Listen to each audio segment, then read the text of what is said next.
ഒരുപാട് കാലത്തിന് ശേഷം വീണ്ടും സൈക്കിളിൻ്റെ ഒരു പരിപാടികൾ വീണ്ടും നമുക്ക് തുടങ്ങാൻ സാധിച്ചതിൽ കഴിഞ്ഞ തവണ നമ്മൾ സരസ്വതി കോളേജിൽ ഒരു പരിപാടി നടത്തി. ഇപ്പോൾ നമ്മളിത് രണ്ടാമത്തെ മാസം, ഇത് ഒരു വർഷം തുടർച്ചയായി പരിപാടികളാണ്. അതിൻ്റെ കൂടെ ഇനിയും ഞങ്ങൾ സൈക്കിളിൻ്റെ മറ്റ് പരിപാടികളും പ്ലാൻ ചെയ്യുന്നുണ്ട്. എന്തായാലും വായനയുടെ സ്വർഗത്തിലേക്ക് ഉള്ള രാജഗോപാൽ മാഷ് ഇവിടെ നമ്മുടെ മുന്നിൽ നിൽക്കുമ്പോൾ കൂടുതൽ പറഞ്ഞ് എൻ്റെ സുഹൃത്തുക്കളുടെ സമയം ഞാൻ കവറാൻ ആഗ്രഹിക്കുന്നില്ല. എല്ലാവരും ഇവിടെ എത്തിയിരിക്കുന്നതെല്ലാം എൻ്റെ സുഹൃത്തുക്കളാണ്, എന്നെ അറിയുന്നവരാണ്, കുട്ടികളാണ് എല്ലാവരും. അതുകൊണ്ട് തന്നെ ഞാൻ കൂടുതൽ സംസാരിക്കുന്നില്ല. എന്തായാലും നിങ്ങളുടെ വാക്കിൻ്റെ സ്വർഗത്തിലേക്ക് നിങ്ങളെ ഞാൻ ആനയിക്കുകയാണ്. രാജഗോപാൽ സാറിനെ ക്ഷണിക്കുന്നു.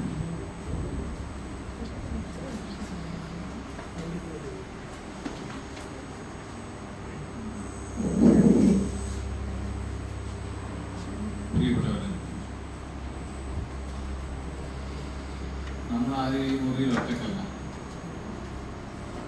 ഇതുപോലെ തന്നെയാണ് വാക്കുകളുടെ നില. ഒരു വാക്കും ഒറ്റക്കല്ല.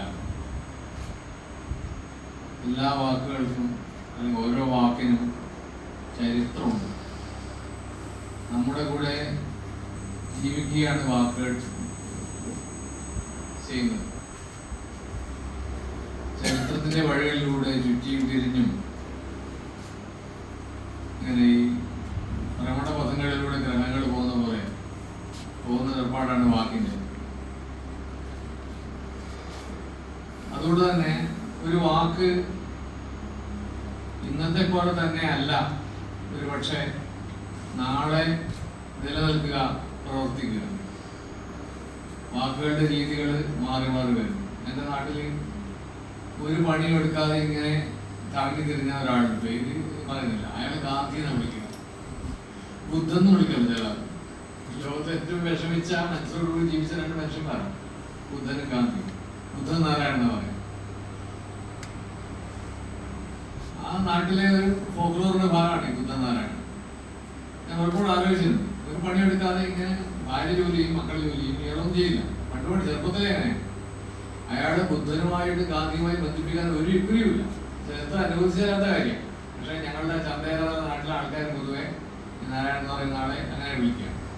അത് നല്ല ഉദാഹരണമല്ല, അതെങ്കിലും അത് പറഞ്ഞുകൊണ്ടിരിക്കും. അപ്പോൾ വാക്കുകൾ രൂപം മാറി അർത്ഥം മാറി ആയിരിക്കും ഭാവിയിൽ ഉണ്ടാവുക. അങ്ങനെ ജീവിതം മാറുമല്ലോ. നമ്മൾ ഇതുപോലെ ഉടുപ്പുകൾ ഇടുമ്പോൾ നമ്മൾ ഇല്ലാതെ വിചാരിച്ചിട്ടുണ്ടാവില്ല. ഈ നിറമുള്ള ഉടുപ്പുകൾ ഇടുമ്പോൾ നമ്മൾ വിചാരിച്ചിട്ടുണ്ടാവില്ല. പലതരം ഉടുപ്പുകൾ ഇപ്പോൾ 90 ശേഷം ഉടുപ്പുകളുടെ കാര്യത്തിൽ ഒരുപാട് മാറ്റങ്ങൾ വരുന്നുണ്ട്. അതുപോലെ വാക്കുകളുടെ ജീവിതവും പലതരക്കും മാറി മാറി വരുന്നുണ്ട്. നമ്മുടെ പഴയ നിഘണ്ടുക്കൾ കാലഘട്ടത്തിൽ വരും. ചില വാക്കുകൾ വിസ്മൃതമാവും, പോവും, വെറുതെ കിടക്കും. അതിനും അർത്ഥം എന്തുകൊണ്ട് ഒരു വാക്ക് വിസ്മൃതമാവുന്നു, മറന്നു പോകുന്നു, ആളുകൾ ശ്രദ്ധയിൽ നിന്ന് പോകുന്നു. അതിന് കാരണങ്ങളുണ്ടാവും. അപ്പൊ ഞങ്ങള് കോളേജിൽ പഠിക്കുന്ന ആ കാലത്ത് അസ്തിത്വവാദം എന്നുള്ള വാക്കുകളുണ്ടായിരുന്നു. ഇപ്പൊ പറയുമ്പോൾ ശീലം ആ പ്രശ്നം നിലനിൽക്കുന്നത് അസ്തിത്വവാദത്തിന് ആധാരമായിട്ട് ജീവിത സന്ദർഭങ്ങളൊക്കെ ഉണ്ട്. പക്ഷെ ആ വാക്ക് പരിഹാസ്യമായ ഒന്നായി തീർന്നുണ്ട്. അപ്പൊ അങ്ങനെ പല പല വാക്കുകൾക്ക് സ്മൃതി എന്നുള്ളൊരവസ്ഥ കൂടി ഉണ്ടാവുന്നുണ്ട്. ആ വിസ്മൃതിയുടെ ചരിത്രമാണല്ലോ എന്തുകൊണ്ട് അസ്തിത്വവാദം എന്നുള്ള വാക്ക്. നമ്മൾ ആ വാക്കിനെ ഞാൻ വ്യക്തിപരമായിട്ട് പരിഹസിക്കുന്നില്ല. പക്ഷെ ഇന്ന് വാക്ക് കേരളത്തിൽ ആരും ഉപയോഗിക്കുന്നില്ല. എത്രയോ വാക്കുകൾ. ഇപ്പോൾ ധർമ്മം എന്നുള്ള വാക്കൊന്നും കേരളത്തിൽ അങ്ങനെ പഴയ പോലെ മുഴങ്ങുന്നില്ല. ധർമ്മം എന്നുള്ള വാക്ക് ഒരിക്കലും ഉപേക്ഷിക്കാൻ പാടാത്തൊരു വാക്കാണ്. പക്ഷെ ആ വാക്ക് ഏതാണ്ട് നമ്മുടെ നിത്യ വ്യവഹാരങ്ങളിൽ നിന്ന് നിത്യമായിട്ട് ഡിസ്കോഴ്സുകളിൽ നിന്ന് മാറിപ്പോയിരിക്കുന്നു. വാക്കുകൾ നോക്കിയാൽ ഇപ്പോൾ ഡോക്ടർമാര് സ്റ്റെതസ്കോപ്പ് വെച്ചിട്ട് നമ്മുടെ ഹൃദയം പരിശോധിക്കുന്ന പോലെ വാക്കിനെ ഹൃദയം പരിശോധിക്കാനുള്ള ഒരു സാംസ്കാരിക യന്ത്രം നമുക്കുണ്ടെങ്കിൽ അതിൽ ലോകത്തിന്റെ മിടിപ്പാണ് കേൾക്കുക. ഈ ഞങ്ങളുടെ അധ്യാപകരുടെ പ്രത്യേകിച്ച് ഭാഷാധ്യാപകരുടെ കാര്യം മാത്രമല്ല വാക്ക്. അങ്ങനെ വിചാരമുണ്ട്. അല്ല, ഇത് ലോകം എല്ലാവരും നമ്മുടെ ഈ മീറ്റിംഗ് വാസ്തവത്തിൽ സൗകര്യമുണ്ടെങ്കിൽ റോഡ് സൈഡിൽ നടത്തുന്നത്. ഈ നമ്മുടെ ഈ വളരെ റിസർവ്ഡായിട്ടുള്ള ഈ ഇന്റൻസീവ് കൾച്ചറൽ യൂണിറ്റ് അങ്ങനെ പറയാം, ICU അങ്ങനെ ഇന്റൻസീവ് കൾച്ചറൽ യൂണിറ്റ് നടത്തുന്നതല്ല.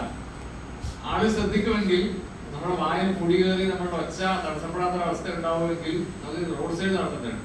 ഈ കാര്യങ്ങളൊക്കെ എല്ലാ മനുഷ്യരും അറിയേണ്ടതാണ്. പ്രത്യേകിച്ച് വളരെ സുഖം കൺട്രോൾഡ് ആയിട്ടാണ് എല്ലാം കൺട്രോൾഡ് ആണ് അല്ലേ. അപ്പൊ ആ നിലക്ക് വളരെ സുരക്ഷിതമായ സ്ഥലങ്ങളിൽ മാത്രമല്ല, എപ്പോഴാണ് വാക്കുകൾ മിണ്ടാൻ പാടില്ലെന്നൊക്കെ തീരുമാനം എന്ന് പറയാൻ കഴിയില്ല. 64 ഞാൻ കഴിഞ്ഞ മീറ്റിംഗിൽ പറഞ്ഞിട്ടുണ്ട്, 64 വാക്കുകൾ പാർലമെന്റ് നിരോധിച്ചിട്ടുണ്ട്. നിരോധിച്ചു പറയാനുള്ള അനുവാദമുണ്ട്, പാർലമെന്റ് രേഖയിലുണ്ടാവില്ല. നമ്മുടെ വലിയ വലിയ ലിംഗ്വിസ്റ്റുകളുണ്ട്, അതിൽ ജീവിക്കുന്ന മനുഷ്യരുണ്ട്, ലിംഗ്വിസ്റ്റിക്സ് പഠിച്ചിട്ട് ലിംഗ്വിസ്റ്റിക് ഡിപ്പാർട്ട്മെന്റ് ഒക്കെ ഉണ്ട്. പക്ഷെ അവരൊന്നും എതിർത്ത് പറഞ്ഞില്ല.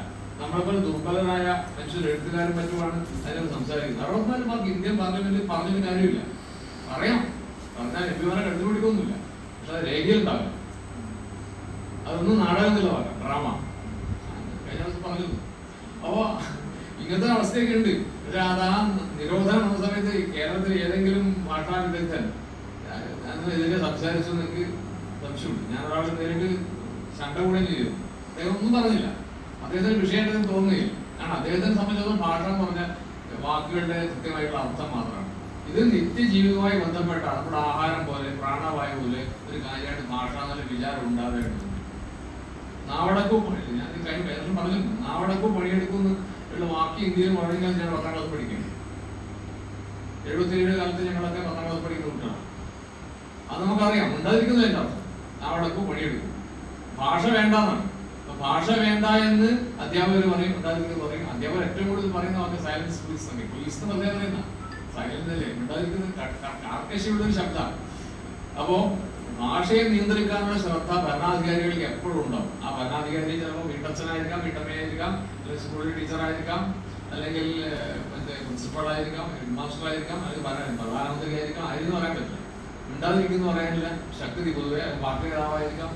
മിണ്ടാതിരിക്കാൻ പറയാനുള്ള ഒരു സംഗതിയുണ്ട്. അപ്പൊ അതിനെതിരായിട്ടുള്ള നീക്കമായിട്ടാണ് നമ്മുടെ വാക്കിന്റെ ജീവിതത്തെ കുറിച്ച് പറയുന്നത്. ഒരു വാക്കിന് ജീവിതമുണ്ട്. ഓരോ വാക്കിലും അതിന്റെ ചരിത്രം ഇങ്ങനെ ഇരമ്പി നിൽക്കുന്നുണ്ട്.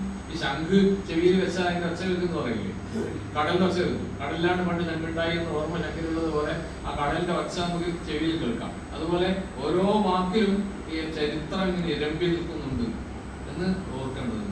അങ്ങനെ വാക്കിനെ ജീവനിലേക്ക് തിരിച്ചു പിടിക്കുക. നമ്മുടെ ഈ ഓവർ ജേർണലിസം ആ വാക്ക് കിട്ടുമ്പോൾ അമിത ജേർണലിസമുള്ള ഒരു സംസ്ഥാനമാണ് കേരളം. അപ്പൊ അതുകൊണ്ട് ഈ വാക്കിന്റെ ഇത്തരം സാംസ്കാരിക സാധ്യതകളെ കുറിച്ച്, ചരിത്രപരമായ സാധ്യതകളെ കുറിച്ച് നമുക്ക് വേണ്ടത്ര ഒരു താല്പര്യമില്ല. അതുകൊണ്ട് ആ പത്രക്കാർ പറയുന്നത്, പത്രക്കാരാണല്ലോ പ്രധാനപ്പെട്ട ഞങ്ങൾ ഭാഷ അടുപ്പിക്കുന്ന ആൾക്കാർ പത്രക്കാരാണ്, ഞങ്ങൾ എഴുത്തുകാരല്ല. പത്രമാണ് കൂടുതൽ വായിക്കുന്നത്. ഇപ്പോൾ ലക്ഷക്കണക്കിന് കോപ്പികൾ അയക്കുന്നത്. പുസ്തകം കേരളത്തിൽ പരമാവധി അയക്കുന്ന 1000 കോപ്പി വെക്കാണ് ഒന്നാമത്തെ എഡിഷൻ. അപ്പോൾ അതിനേക്കാളും പത്രം ഉള്ളതുകൊണ്ട് പത്രക്കാർക്ക് വലിയൊരു സാംസ്കാരിക ശക്തിയുണ്ട്. അതുകൊണ്ട് അവർ പിന്നെ വാക്കിന്റെ ശക്തിയെ കുറിച്ച് വാസ്തവത്തിൽ നമ്മൾ വായനക്കാരായ ആൾക്കാർ, വായനയാളെന്നുള്ള വാക്കാണല്ലോ, റീഡർ എന്നുള്ള വാക്ക് ലിംഗസൂചനയില്ല. ആണാം പെണ്ണാവാം, ആണും പെണ്ണും അല്ലാത്തവരും പറയാൻ ഇംഗ്ലീഷിൽ റീഡർ. പക്ഷെ മലയാളത്തിൽ വായനക്കാരൻ വായനക്കാരി എന്ന് പറയുമ്പോൾ അത് ആണും പെണ്ണും മനസ്സിലാവും. അത് നമ്മൾ വായനയാളെന്നുള്ള വാക്കുണ്ടാകാൻ വരുന്നില്ല. ആ വാക്കിന് ഇങ്ങനത്തെ പ്രശ്നങ്ങളുണ്ട്.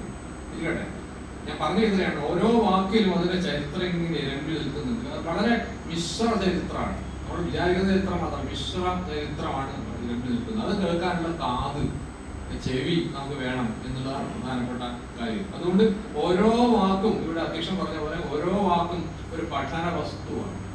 ഒരു പുസ്തകം പോലെ, ഒരു നോവൽ പോലെ, ഒരു ചരിത്രകൃതി പോലെ, ഒരു കവിത പോലെ ഓരോ വാക്കും നമ്മൾ സൂക്ഷ്മമായിട്ട്, ഒറ്റ വാക്ക് തന്നെ നമ്മൾ സൂക്ഷ്മമായിട്ട് പഠിക്കാൻ ശ്രമിക്കേണ്ടതുണ്ട്. കാരണം ഒരു വാക്ക് നമ്മൾ എപ്പോഴും പറയേണ്ടതാണ്. ഒരു വാക്ക്, ഇപ്പൊ ഞാനൊരു വാക്ക് ഇവിടെ പറയുന്നു. ഈ വാക്ക് ഇവിടെ പറയുന്നതിന് മുമ്പേ എത്ര കോടി മലയാളികളെ വാക്ക് പറഞ്ഞിട്ടുണ്ടാവും, മലയാളം മരിച്ചു വരുന്നുണ്ടാവും. അവരുടെയൊക്കെ ഉപയോഗത്തിന്റെ അടയാളങ്ങൾ ഈ വാക്കിലുണ്ടാവുമല്ലോ. ഈ ഒരു വാക്ക്, അമ്മ എന്നുള്ള വാക്കായിക്കോട്ടെ, അല്ലെങ്കിൽ ചോറ് എന്നുള്ള വായിക്കോട്ടെ, മീൻകറി എന്നുള്ള വായിക്കോട്ടെ, ഏത് വാക്കായാലും ആ വാക്ക് ഈ സന്ദർഭത്തിൽ ഈ നല്ല ഹോളിൽ വെച്ച് പറയുന്നതിന് മുമ്പേ, കേൾക്കുന്നതിന് മുമ്പേ എത്ര കോടി മലയാളികൾ ആ വാക്ക് ഉപയോഗിച്ചിട്ടുണ്ടോ. അപ്പൊ ആ ഉപയോഗങ്ങളുടെ ഒക്കെ സന്ദർഭങ്ങൾ, ഉപയോഗങ്ങളുടെ ഒക്കെ പിന്നെ പ്രാധാന്യം, അതിന്റെ സ്വഭാവം, അതൊക്കെ ആ വാക്കിൽ ഇങ്ങനെ ഒളിഞ്ഞു കിടക്കുന്നത്. അതാണ് ഒറ്റ വാക്കിന് വലിയൊരു ഡിക്ഷണറിയാണെന്ന് പറയുന്നതാണ്. ഒറ്റ വാക്ക് തന്നെ ഒരു വലിയ ചരിത്രമാണ്, വലിയ നിഘണ്ടുവാണെന്ന് നമ്മൾ ഓർക്കാവുന്നത്. അങ്ങനെ ആ ഡിക്ഷണറി നമുക്ക് ഉണ്ടാക്കാൻ പറ്റില്ല. പക്ഷെ നമ്മൾ മനസ്സിലായ വിചാരമാണ്. ഒരു വാക്ക്, നമ്മൾ ഇന്ന് ഉപയോഗിക്കുന്ന വാക്ക് നമ്മുടെ ഉപയോഗത്തിന്റെ നിമിഷങ്ങളിൽ മുന്നേ എത്രയോ ആളുകൾ ഉപയോഗിച്ചിട്ടുണ്ട്. പല സന്ദർഭങ്ങളിൽ ഒരുപക്ഷെ പല അർത്ഥങ്ങളോട് ഉപയോഗിച്ചിട്ടുണ്ട്. ആ അർത്ഥങ്ങളും ഉപയോഗങ്ങളിലൊക്കെ അടയാളങ്ങൾ ഈ വാക്കിലുണ്ട് എന്ന വിചാരം ഉണ്ടാവണം. നമുക്ക് അതിനേക്കാൾ യുക്തി ഉണ്ടാക്കാൻ പറ്റില്ല. അതായത് പുസ്തകം ഉണ്ടാക്കാനും ബുദ്ധിമുട്ടായിരിക്കും. എങ്കിലും അങ്ങനത്തെ ഒരു വിചാരം ഉണ്ടാവുന്നത് നല്ലതാണ്. ഒരുപാട് മരിച്ചുപോയ മനുഷ്യർ, അല്ലേ, ജീവിച്ചിരിക്കുന്ന മനുഷ്യർ ഇവർ ഉപയോഗിച്ച വാക്കാണ് നമ്മളിപ്പോൾ ഉപയോഗിക്കുന്നത്. ആ ഒരു വിചാരം, ആ ഉപയോഗങ്ങളുടെ ഒക്കെ ആവർത്തിക്കുകയാണ് അടയാളങ്ങൾ ഈ വാക്കിൽ ഉണ്ടാവും. ചില വാക്കുകൾ ഏതാണ്ട് എല്ലാവരും ഒരേ കാലത്ത് ആവർത്തിച്ചു. ഇപ്പൊ കോവിഡ് കാലത്ത് നമ്മൾ കുറെ വാക്കുകൾ എല്ലാവരും പറഞ്ഞത്, എല്ലാവരും അല്ലേ, ലോക്ക്ഡൗൺ എല്ലാവരും പറഞ്ഞ ഒരു പ്രയോഗമാണ്. അങ്ങനെ ധാരാളം വാക്കുകൾ, വാക്സിൻ, ഒരുപാട് വാക്കുകൾ എല്ലാവരും പറഞ്ഞ. ചിലപ്പോൾ ചില വാക്കുകൾ മാത്രം ചില മനുഷ്യർ മാത്രം ഉച്ചരിക്കും. ചില കാലത്ത് തീരെ ഉച്ചരിക്കപ്പെടാത്ത വാക്കുകൾ ഉണ്ടാവും. പക്ഷെ വേറൊരു കാലത്ത് ആ വാക്ക് വല്ലാതെ മുഴങ്ങി നിൽക്കുകയും ഈ മാസ്ക് എന്നുള്ള വാക്ക്, മാസ്ക് ഞങ്ങൾ നാടകക്കാർ മാത്രമാണ് മാസ്ക് എന്നുള്ള വാക്ക് ഉപയോഗിച്ചുകൊണ്ടിരുന്നത്. പക്ഷെ ഒരു കാലത്ത് നമ്മൾ എല്ലാവരും മാസ്ക് ദൈവത്തിന്റെ പര്യായം പോലെയായിരുന്നു. മാസ്ക് കിട്ടാതെ വിഷമിക്കുന്നു. രാത്രി പീടി തുറന്നിട്ടൊക്കെ മാസ്ക് മാറ്റും. ഒരു കല്യാണത്തിന് ചെറിയൊരു കല്യാണം ഉണ്ടായിരുന്നു, ആ സമയത്ത് സമ്മർദ്ദമുണ്ടായിരുന്നു. അവര് എല്ലാ ഒരുക്കങ്ങളും നടത്തി. പക്ഷെ മാസ്ക് ഈ കൃത്യത്തിന് അധികത കൊടുക്കാനുള്ള അധികത 19 ആളേ ഉള്ളൂ. പക്ഷെ കല്യാണം നടത്താതിരിക്കാൻ പറ്റില്ല. ഇയാൾക്ക് മറ്റേ നാട്ടിലേക്ക് തിരിച്ചു പോകണം, ഈ വരണോ അല്ലെങ്കിൽ വധുവിനോ. കല്യാണം എന്തായാലും ആ തീയതിക്ക് നടത്താതിരിക്കാൻ പറ്റില്ല. അപ്പോൾ അവർക്ക് മാസ്കിന് വേണ്ടി രാത്രി മെഡിക്കൽ ഷോപ്പ് വിളിച്ചു പറഞ്ഞാൽ തുറന്നു കൊടുത്താൽ. അപ്പൊ മാസ്ക് അങ്ങനെ മാസ്കായി അങ്ങനൊരു വാക്കായിട്ട് മാറി. അപ്പൊ അങ്ങനെയൊക്കെയാണ് ചരിത്രം ഈ വാക്കുകളുടെ സ്വഭാവത്തെ മാറ്റുക, അതിന്റെ ജീവിതത്തെ മാറ്റുക എന്നാണ് നമ്മൾ ഓർക്കേണ്ട ഒരു കാര്യം.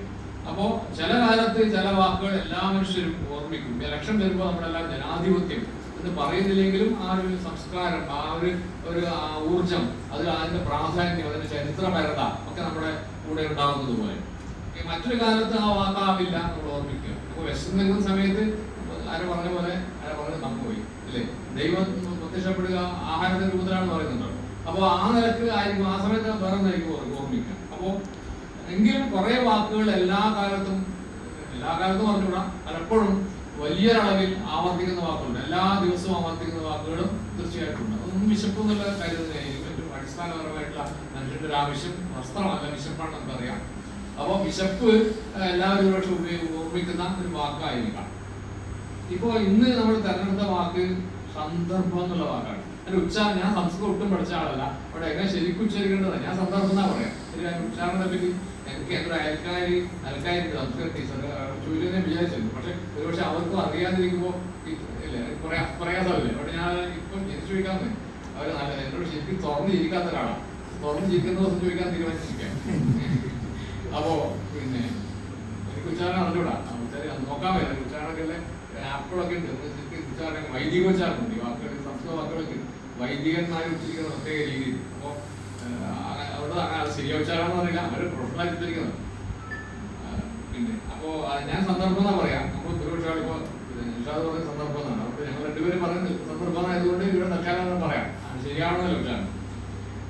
അപ്പോ ഇംഗ്ലീഷിലെ കോണ്ടെക്സ്റ്റ് എന്നുള്ള വാക്കിന്റെ ഒരു രീതിയിലാണ് നമ്മൾ സന്ദർഭം എന്ന് ഇവിടെ പറയുന്നത്.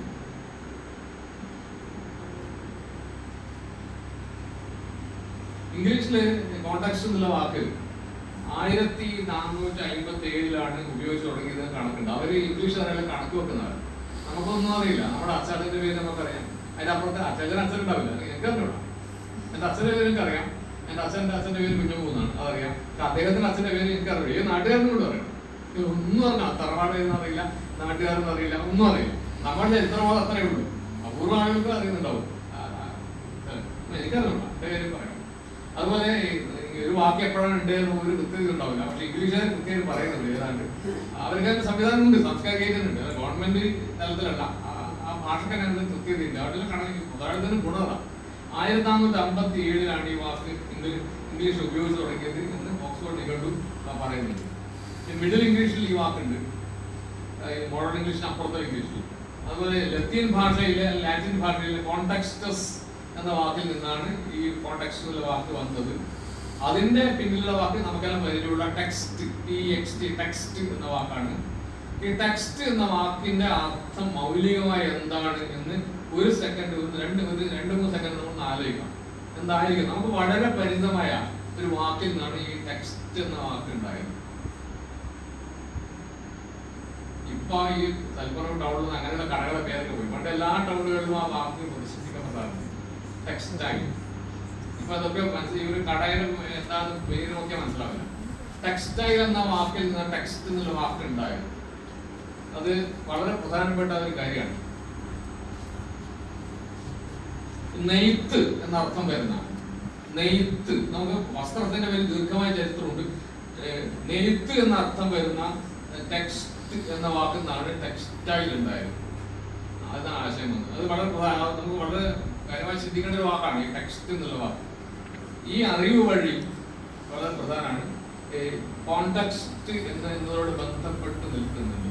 ഈ കോണ്ടെക്സ്റ്റും ടെക്സ്റ്റും അതിനായിട്ട് ബന്ധപ്പെട്ട മറ്റു ചില വാക്കുകൾ പറയാം. ടെക്സ്റ്റൈൽ ഉണ്ട്, ടെക്സ്ചർ എന്നുള്ള വാക്ക് നമ്മൾ ഉപയോഗിക്കാറുണ്ട്. ഇതൊക്കെ വളരെ ബന്ധുക്കൾ, അടുത്ത ഉറ്റ ബന്ധുക്കളായിട്ടുള്ള വാക്കുകളാണ്. അപ്പോൾ ഈ വാക്കുകളൊക്കെ അതൊക്കെ പറയുന്നതിന് കാര്യം രണ്ട് കാര്യങ്ങളുണ്ട്. ഈ ടെക്സ്റ്റ് എന്നുള്ള വാക്കിലെ മൂന്നാമത്തെ അക്ഷരമായ എക്സ് സൂചിപ്പിക്കുക, അത് സംയോഗത്തിന്റെ ചിത്രം, ഒരു വരി രണ്ട് ചേർന്നിട്ടില്ല. അപ്പൊ ചേർച്ച എന്നൊരാശയം ഈ ടെക്സ്റ്റ് എന്നുള്ള വാക്കിലുണ്ട്. നമ്മുടെ പാഠപുസ്തകത്തിൽ പല പാഠങ്ങളും ചേർന്ന പുസ്തകത്തെ ടെക്സ്റ്റ് എന്ന് നമ്മൾ പറയും. അതൊരർത്ഥം. പിന്നെ ഞാൻ ഈ പുസ്തകത്തിലെ ഒരു ഏറ്റവും പ്രധാനപ്പെട്ട ത്രെഡ് എന്ന് പറയുന്നത്, ത്രെഡ് എന്ന വാക്ക് എഴുതി കൂടി ഉപയോഗിച്ചാണ്. ത്രെഡ് എന്ന് പറയുന്നത് ഈ ടെക്സ്റ്റിൽ ഒന്നിനെതിരായ ആശയം ഉണ്ടാവുമെന്ന് പറയുന്നത് ഫാസിസ്റ്റുകൾക്ക് ഇഷ്ടമല്ല. ഞാൻ പറയുന്നത് ഞാനൊരു കാര്യം പറയുമ്പോൾ പറയുന്ന ഭാഷ എന്ന മാധ്യമത്തിലൂടെ ആയതുകൊണ്ട് അറിയാതെ അതിനെതിരായിട്ടുള്ള ആശയം ഉണ്ടാവും. അതാണ് ആശയങ്ങളുടെ ലോകം. അപ്പൊ ഞാനൊരു ഗാന്ധിയനായി പെരുമാറുന്നുണ്ടെങ്കിൽ എന്റെ ഗാന്ധിസത്തെ കുറിച്ചുള്ള എന്റെ ഭാഷണത്തിൽ അതിനെതിരായിട്ടുള്ള ആശയങ്ങളും അറിയാതെ വരുന്നുണ്ട്. എന്തുകൊണ്ട്? ഞാൻ ഉപയോഗിക്കുന്നത് ഞാൻ രണ്ടുതവണ പറഞ്ഞു ഗാന്ധിസത്തിൽ അങ്ങനെ ഞാൻ പറഞ്ഞില്ല. ഗാന്ധിയുടെ ആത്മകഥയിൽ ഞാൻ ഇഷ്ടം പോലെ ഉണ്ട്, എങ്കിലും ഗാന്ധിസത്തിൽ അത്ര ഞാനില്ല, അല്ലെ? ആത്മീയമായിട്ടില്ല. ഗാന്ധിയുടെ ആത്മകഥ ആദ്യമാക്കി തന്നെ ഉണ്ട്, പറ്റുന്നുണ്ട്. ഞങ്ങളൊക്കെ ജനിച്ചത് ഈ ജാതിയിലാണെന്ന് പറഞ്ഞാൽ ഗാന്ധിയുടെ ആത്മകഥ തുടങ്ങുന്നത്. പിന്നെ പക്ഷെ ഉണ്ടെങ്കിൽ അത് ഒരുപക്ഷെ ഇംഗ്ലീഷ് വിവർത്തനത്തിലായിരിക്കും. മൗലികമായിട്ട് നമുക്ക് മലയാളത്തിന്റെ ഗുണം ഞാൻ എന്ന് പറയുന്നത് ഇഷ്ടം പോലെ പറയണം. പഴയ ആൾക്കാർ ഇത്ര ഞാൻ എന്ന് പറഞ്ഞിരുന്നില്ല. പഴയ ആൾക്കാർ സംസാരിക്കുമ്പോൾ ഞാൻ എന്ന് പറയാതെ ധാരാളം സംസാരിച്ചിരുന്നു. പഴയ പറഞ്ഞാൽ ഇപ്പൊ 100 വയസ്സുള്ള പഴയ ആൾക്കാർ പറയുന്നതിനെ കുറിച്ചുള്ള രേഖകൾ കിട്ടിയിരുന്നു. അത് ഞാൻ ഇത്ര പറയാറില്ല. നമ്മൾ പ്രത്യേകിച്ച് അഹങ്കാരിയായിട്ടൊന്നുമല്ല ഞാൻ എന്ന് പറയുന്നത്, നമ്മളങ്ങനെ പറയുന്നേ ഉള്ളൂ. പണ്ട് ഞാൻ അങ്ങനെ പറയില്ല. ഈ പണ്ട് അമ്മാവന്മാര് വലിയ പ്രതാപികളുണ്ടാവില്ല, അവരൊന്നും ഞാൻ എന്ന് പറഞ്ഞോളൂ. സ്ത്രീകൾ പറയാനേ പാടില്ല. പുരുഷന്മാർക്ക് ഇങ്ങനെ വിളിച്ചിട്ട് ഞാങ്ങോന്ന് പറഞ്ഞു. ഇപ്പൊ എനിക്ക് ഈ കാഞ്ഞങ്ങാട് വെള്ളിക്കോത്തെല്ലാം ചില ബന്ധുക്കളുണ്ടായിരുന്നു, അവർ മരിച്ചുപോയി. അവരോട് ഞാൻ എന്ന് പറയുന്നത് ധൈര്യം കണ്ടില്ല. എന്റെ അമ്മ ശീലിപ്പിച്ച ആ അമ്മാവനോട് ഞാൻ എന്ന് പറഞ്ഞില്ല, ഞാങ്ങോന്നേ പറഞ്ഞു. ഞങ്ങൾ അത്രയും അതന്നെ ഞാൻ വിലക്കപ്പെട്ട ഒരു വാക്കായിരുന്നു. നമ്മൾ ഇന്ന് പ്രത്യേകിച്ച് ചെറിയ കുട്ടികളെ ഞാൻ എന്ന് പറയും. അതിന് പ്രത്യേകിച്ച് അഹങ്കാരം നിലത്ത് ബഹുമാനക്കുറവൊന്നും അതിനില്ല. അപ്പൊ ആ വാക്ക് മാറി വന്നിരിക്കുന്നു അർത്ഥം. അപ്പൊ പറഞ്ഞു വരുന്നത് ഈ ചേർച്ച, ഈ ടെക്സ്റ്റൈലിന്റെ അടിസ്ഥാന സങ്കല്പമായിട്ട് നമ്മൾ മനസ്സിലാക്കേണ്ട ഇതാണ്. ഒന്നിനെതിരെയുള്ള ഒരു ആശയം, ഒന്നും അതിനെതിരെയുള്ള ആശയം ചേർന്നിട്ടാണ് നൂലുണ്ടാവുക. നമ്മുടെ ടൗവൽ നോക്കിയാൽ മതി. അല്ലെങ്കിൽ രാത്രി വൈകുന്നേരം കുളിക്കുമ്പോൾ തോർത്ത്, നാടൻ തോർത്താണെങ്കിൽ ആ തോർത്ത് നോക്കിയാൽ അറിയാം, ഒരു നൂലിനെതിരെ മറ്റേ നൂല് വെക്കുമ്പോഴാണ് തുണി ഉണ്ടാവുന്നത്. ഒരു ഒറ്റ ദിശയിൽ പോകുന്ന നൂല് കൊണ്ട് തുണി ഉണ്ടാവില്ല, ഉറപ്പല്ല. ഒറ്റ ദിശയിൽ പോകുന്ന നൂല് കൊണ്ട് തുണി ഉണ്ടാവില്ല. ഒരു നൂലിനെതിരെ മറ്റേ നൂല് വെക്കുമ്പോഴാണ് ഈ തുണിയിൽ ആശയം ഉണ്ടാവുന്നത്. അപ്പൊ ഈ ആശയങ്ങളുടെ ലോകം എന്ന് പറയുന്നത് അതാണ്. നമ്മൾ ഇഷ്ടപ്പെട്ടാലും ഇല്ലെങ്കിലും ഒരു ആശയത്തിനെതിരായ ആശയം കൂടി അടങ്ങിയ ഒരു ഘടനയാണ് നമ്മൾ ആശയം എന്ന് പറയുന്നത്. അടുത്ത രണ്ട് മതിയാക്കാൻ തീരുമാനമുണ്ടാവും. ഒരാശയത്തിനെതിരായിട്ടുള്ള ആശയം കൂടി അതിലുണ്ടാവും. അത് ഭാഷയാണെങ്കിൽ ഭാഷയുടെ പ്രശ്നമായി, ഭാഷയുടെ ജീവിതം ആർക്കും നിയന്ത്രിക്കാൻ പറ്റില്ല. ഞങ്ങളുടെ അധ്യാപകര് ഈ ഞാൻ കഴിഞ്ഞ തവണ പറഞ്ഞു പറയില്ല, അതായത് ആവർത്തിക്കേണ്ടി വരും. പണ്ട് ഞാനൊക്കെ പ്രൈമറി സ്കൂൾ പഠിക്കുന്ന കാലത്ത് ഈ അർത്ഥം, മലയാളത്തിലെ അർത്ഥം ഇംഗ്ലീഷിലെ പറഞ്ഞില്ല, മലയാളം അർത്ഥം കൊടുക്കാൻ എങ്ങനെയാണ്? മാതാവ് സമം അമ്മാമ്മ. അല്ല, എന്റെ പ്രായം എനിക്ക് 62 വയസ്സായിരിക്കും. എന്റെ പ്രായമുള്ളവർക്ക് ഓർമ്മയുണ്ട്. പക്ഷെ പുതിയ ടീച്ചർമാർ ഇവിടെ ഇരിക്കുന്നുണ്ട്, അവർക്കറിയാം. അവരുടെ അർത്ഥം കൊടുക്കുമ്പോൾ ഇപ്പോൾ വരയിട്ട് കൊടുക്കില്ല, സമം കൊടുക്കില്ല. അത് വലിയൊരു വിപ്ലവം, വലിയൊരു മാറ്റമാണ്. സമമല്ല, മാതാവ് സമം അമ്മയല്ല. മാതാവ് എന്നുള്ള വാക്കിന്റെ ധ്വനികളൊന്നും അമ്മ എന്നുള്ള വാക്കിൽ ഉണ്ടാവുന്നില്ല. അമ്മ വേറൊരു കോണ്ടക്സ്റ്റാണ്, വേറെ സന്ദർഭം. കൃത്യമായി അതിന്റെ ആ വാക്ക് മാത്രം ഇങ്ങനെ സൂക്ഷ്മമായി നോക്കിയാൽ ഈ മാതാവ് എന്നുള്ള വാക്ക് അമ്മ എന്നുള്ള വാക്കിൽ വ്യത്യാസമുണ്ടോ എനിക്കറിയില്ല. പിന്നെ ഞാൻ പഠിക്കാൻ തോന്നും, അന്വേഷണം അടുത്ത വർഷം ആയിരിക്കും. അപ്പോ ഈ സമം ഇട്ട് എഴുതുന്നത് അത് കേരളത്തിലെ വിദ്യാഭ്യാസ വകുപ്പിന് തീരുമാനം. സമം ഇട്ട് എഴുതാൻ പാടില്ല, വരയിടാനേ പാടുള്ളൂ. അത് ശരിയായ തീരുമാനം എനിക്ക് തോന്നുന്നു.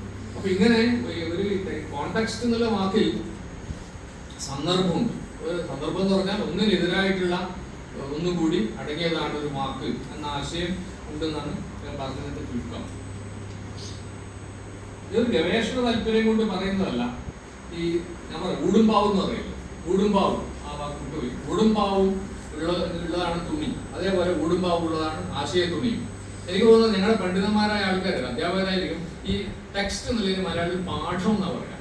ഇപ്പോൾ യൂണിവേഴ്സിറ്റി ഗവേഷണങ്ങളൊക്കെ നിരന്തരം ഉപയോഗിക്കുന്ന പാഠമൊക്കെ. പക്ഷെ എനിക്ക് തോന്നുന്നത് ആശയ തുണി എന്ന വാക്ക് ഉപയോഗിക്കുന്നതായിരിക്കും നല്ലത്. അതാണ് ശരിക്കും പരിക്കും വാക്കാണത്, പക്ഷെ അതായിരിക്കും നല്ലത്. കാരണം ഒന്നിനെതിരായിട്ടുള്ള ആശയം കൂടി ഉള്ളതായിരിക്കും. അതുകൊണ്ടാണ് ഓപ്പൺ. ഒരു കവിതയ്ക്ക് പല അർത്ഥങ്ങളുണ്ടാകുന്നുണ്ടാകും. ഒരു കവിതക്കെന്നല്ല, ഒരു മുദ്രാവാക്യത്തിന്, ഒരു പ്രസംഗത്തിന്, എല്ലാറ്റിനും ഏത് ഭാഷാ പ്രകാശനത്തിനും ഒന്നിലേറെ അർത്ഥങ്ങൾ ഉണ്ടാകുന്നത് എന്തുകൊണ്ടാണ്? അതിന്റെ അർത്ഥ ജീവിതത്തെ നിയന്ത്രിക്കാൻ വാക്കുകൾക്ക് പറ്റൂല. ഒരു കൃതിയുടെ അർത്ഥ ജീവിതത്തെ നിയന്ത്രിക്കാൻ വേണ്ടിയിട്ട് വാക്കുകൾക്ക് സാധിക്കില്ല. സമൂഹത്തിൽ ആ വാക്കുകൾ പലതരത്തിൽ പ്രവർത്തിച്ചുകൊണ്ടിരിക്കും.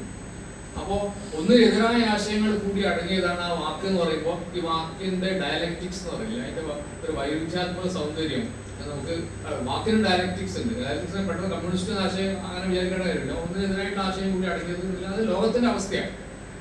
ഈ കസേര എന്ന് പറയുന്നത് ഇരിക്കാനുള്ളതാണ്, വേണം എടുത്തടിക്കാനുള്ളതല്ല. കാരണം ഒരാളെ തലക്കടിക്കാം, നമ്മൾ ആലോചിക്കാറില്ല. കസേര ഇരിക്കാനുള്ളതല്ല, ആരും സംശയമില്ല. കസേര ഇരിക്കാനുള്ളതാണ്. അപ്പോൾ അത് പണ്ട് ഇരുന്നത് മതമല്ല, വേദവ്യസ്തന്മാരാണ്, അങ്ങനെ വാക്ക് ചേർന്നുള്ള വാക്കുണ്ടായത് എന്നൊക്കെ നമുക്ക് അറിയാം. അപ്പോൾ പക്ഷെ കസേര വേണം അടിക്കാൻ ഉപയോഗിക്കാം, എന്തിനും ഉപയോഗിക്കാം, ആളെ കൊല്ലാൻ ഉപയോഗിക്കാം. അപ്പോൾ ഈ കസേരയുടെ പ്രാഥമികമായ അർത്ഥം മാത്രമാണ് ഇരിപ്പ് ഉപകരണമുള്ളത്. അല്ലാതെ പല ഉപയോഗങ്ങളും അതിന് ഉണ്ട്. വേണമെങ്കിലും മുകളിൽ തൂങ്ങിച്ചാവാൻ വേണ്ടി നമുക്ക് ഇരിക്കാൻ മാത്രമല്ല കസേര ഉപയോഗിക്കാം. എത്ര ഉപയോഗമുണ്ട് കസേരക്ക്. അതുപോലെ ഒരു വാക്കിന് പല ഉപയോഗങ്ങളുണ്ട്. ഇത് നമുക്ക് നിയന്ത്രിക്കാൻ പറ്റില്ല. നമുക്ക് തമാശ രൂപത്തിലാണ് പറയുന്നത്, തമാശയല്ല. ഒന്നിന്റെ ഉപയോഗവും ആർക്കും നിയന്ത്രിക്കാൻ പറ്റില്ല. അതുപോലെ ഒരു കൾച്ചറൽ ഫർണിച്ചറാണ് ഈ വാക്കും. ഈ കസേര ഫർണിച്ചർ ആണെങ്കിൽ ഒരു കൾച്ചറൽ ഫർണിച്ചറാണ് വാക്ക്. വാക്കിന്റെ ജീവിതവും നമുക്ക് അങ്ങനെ സമ്പൂർണ്ണമായിട്ടും വ്യക്തിപരമായ ഇച്ഛകളനുസരിച്ച് നിയന്ത്രിക്കാൻ പറ്റുകയില്ല എന്നാണ് എനിക്ക് ഈ ആദ്യ നിലനിൽക്ക് പറയാനുള്ളത്. ഗോവിന്ദനാര് അതിമനോഹരമായിട്ട് അതേ വരദാനം എന്ന് പറയുന്ന കവിതയിൽ ഒരു വരി പറയുന്നുണ്ട്. ദൈവത്തെ കൊണ്ട് പാവിട്ടും മധ്യനൂടായുമേ മങ്ങിനെ നെയ്തു വെച്ച ഒരു സാമൂഹ്യ ജീവിതം ചിരസുന്ദരം. സാമൂഹ്യ ജീവിതത്തെ അടശ്ശേരി ഗാന്ധിയനായിട്ട് അടശ്ശേരി നിർവചിക്കുകയാണ്. ദൈവത്തെ കൊണ്ട് പാവ് ദൈവമാണ്. പിന്നെ മധ്യൻ ഊടും പാവും. അങ്ങനെ ഊടും പാവുള്ള ഒരു അങ്ങനെ നെയ്തു വെച്ച ഒരു സാമൂഹ്യ ജീവിതം ചിരമായിട്ട് സുന്ദരമാണ് എന്ന് പിന്നെ ഒരു മാതൃകാ ഗ്രാമമായിട്ടുള്ള, തീർച്ചയായിട്ടും കേരളത്തിന്റെ മാതൃകാ പ്രദേശമാണ്. മതലഹളയില്ലാത്ത വലിയ ഇസ്ലാമിന്റെ ഏറ്റവും പ്രധാനപ്പെട്ട സ്ഥലമാണ് പൊന്നാനി. പക്ഷെ പൊന്നാനിയിൽ മാപ്പിള ലഹള എന്ന് പറയുന്നുണ്ടായിട്ടില്ല. അത്ഭുതം. ആരും വിശ്വസിക്കില്ല പറയുന്നത്. ഞാൻ അവിടുത്തെ MT-യെ കുറിച്ച് പുസ്തകം എഴുതാൻ വേണ്ടി നിരന്തരം പോയിക്കൊടുക്കുന്ന കാലമാണ്. അപ്പൊ അപ്പോഴാണ് മനസ്സിലായത് MT-യുടെ ഈ മതേതര ഭാവത്തിന് ഒരു അടിസ്ഥാനം എന്ന് പറയുന്നത് ആ നാടുമായിട്ട്, അത് പൊന്നാനിയുടെ ബന്ധം. 50,000 ആളുകൾ കൊല്ലപ്പെട്ട കലാപമാണ് മതമാറുന്നത്. അവിടെ ഒരാൾ പോലും പൊന്നാനിയിൽ വളരെ ഒരു കലാപം ഉണ്ടായിട്ടില്ല. ബാക്കി അപൂർവം. വന്നിട്ടൊന്ന് കോട്ടക്കൽ ഈ PS സുധാകരന്റെ വൈദ്യനായതുകൊണ്ട് ഈ രോഗത്തിന് മരണത്തിനൊന്നും മതവും ജാതിയൊന്നുമില്ല. അവിടെ ഉണ്ടായി രോഗം മരണം വരുന്ന ഇതൊന്നും മതവും ജാതിയൊന്നുമില്ല. അതുകൊണ്ട് അവിടെ അദ്ദേഹത്തിന്റെ വ്യക്തിത്വത്തിന്റെ പ്രഭാവം കൊണ്ട് തന്നെ ആയിരിക്കണം അവിടെയും കലാപം ഉണ്ടായില്ല. ബാക്കി മിക്കവാറും മലപ്പുറത്തെ ഗ്രാമങ്ങളിലൊക്കെ കലാപം ചെറുതും വലുതുമായിട്ട് രീതിയിൽ ഉണ്ടായിട്ടുണ്ട്. ഇവിടെ ഉണ്ടായിട്ടില്ല. അപ്പോൾ ആ നാട്ടിലെ ഒരാളായിട്ടുള്ള ഇദ്ദേഹം പറയാണ്, ദൈവത്തെ കൊണ്ട് പാവ് മധ്യൻ ഊട് അങ്ങനെ നെയ്തു വെച്ച ഒരു സാമൂഹ്യ ജീവിതം അത് ചിരമായിട്ട് സുന്ദരമാണ് എന്ന് എടശ്ശേരി പറയുന്നത്. അപ്പൊ ഈ എടശ്ശേരിയുടെ ഈ സാമൂഹ്യ ജീവിതത്തിൽ ഈ ഊടും പാവും എന്നുള്ള ആശയമുണ്ട്, ടെക്സ്റ്റ് എന്നുള്ള ആശയമുണ്ട് എന്നാണ് സൂചിപ്പിക്കാൻ ശ്രമിക്കുന്നത്.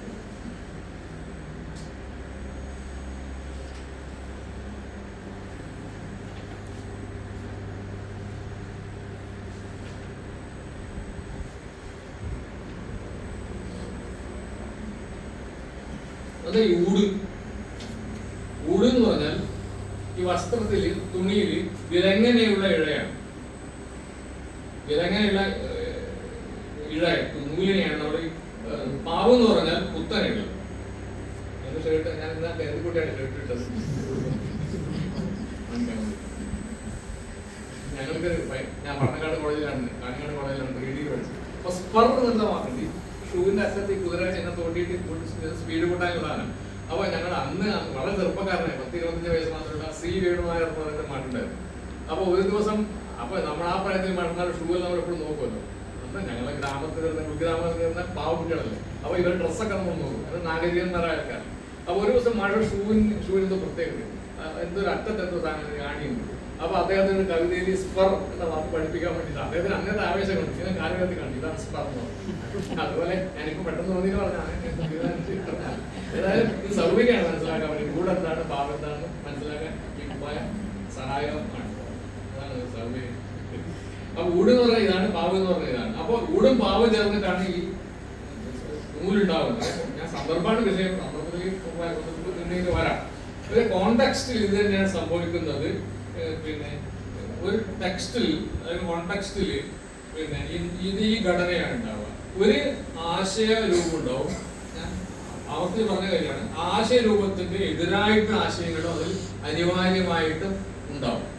അനിവാര്യമായിട്ടും അത് ഉണ്ടാവും. നമുക്ക് പെട്ടെന്ന് മനസ്സിലാവില്ല.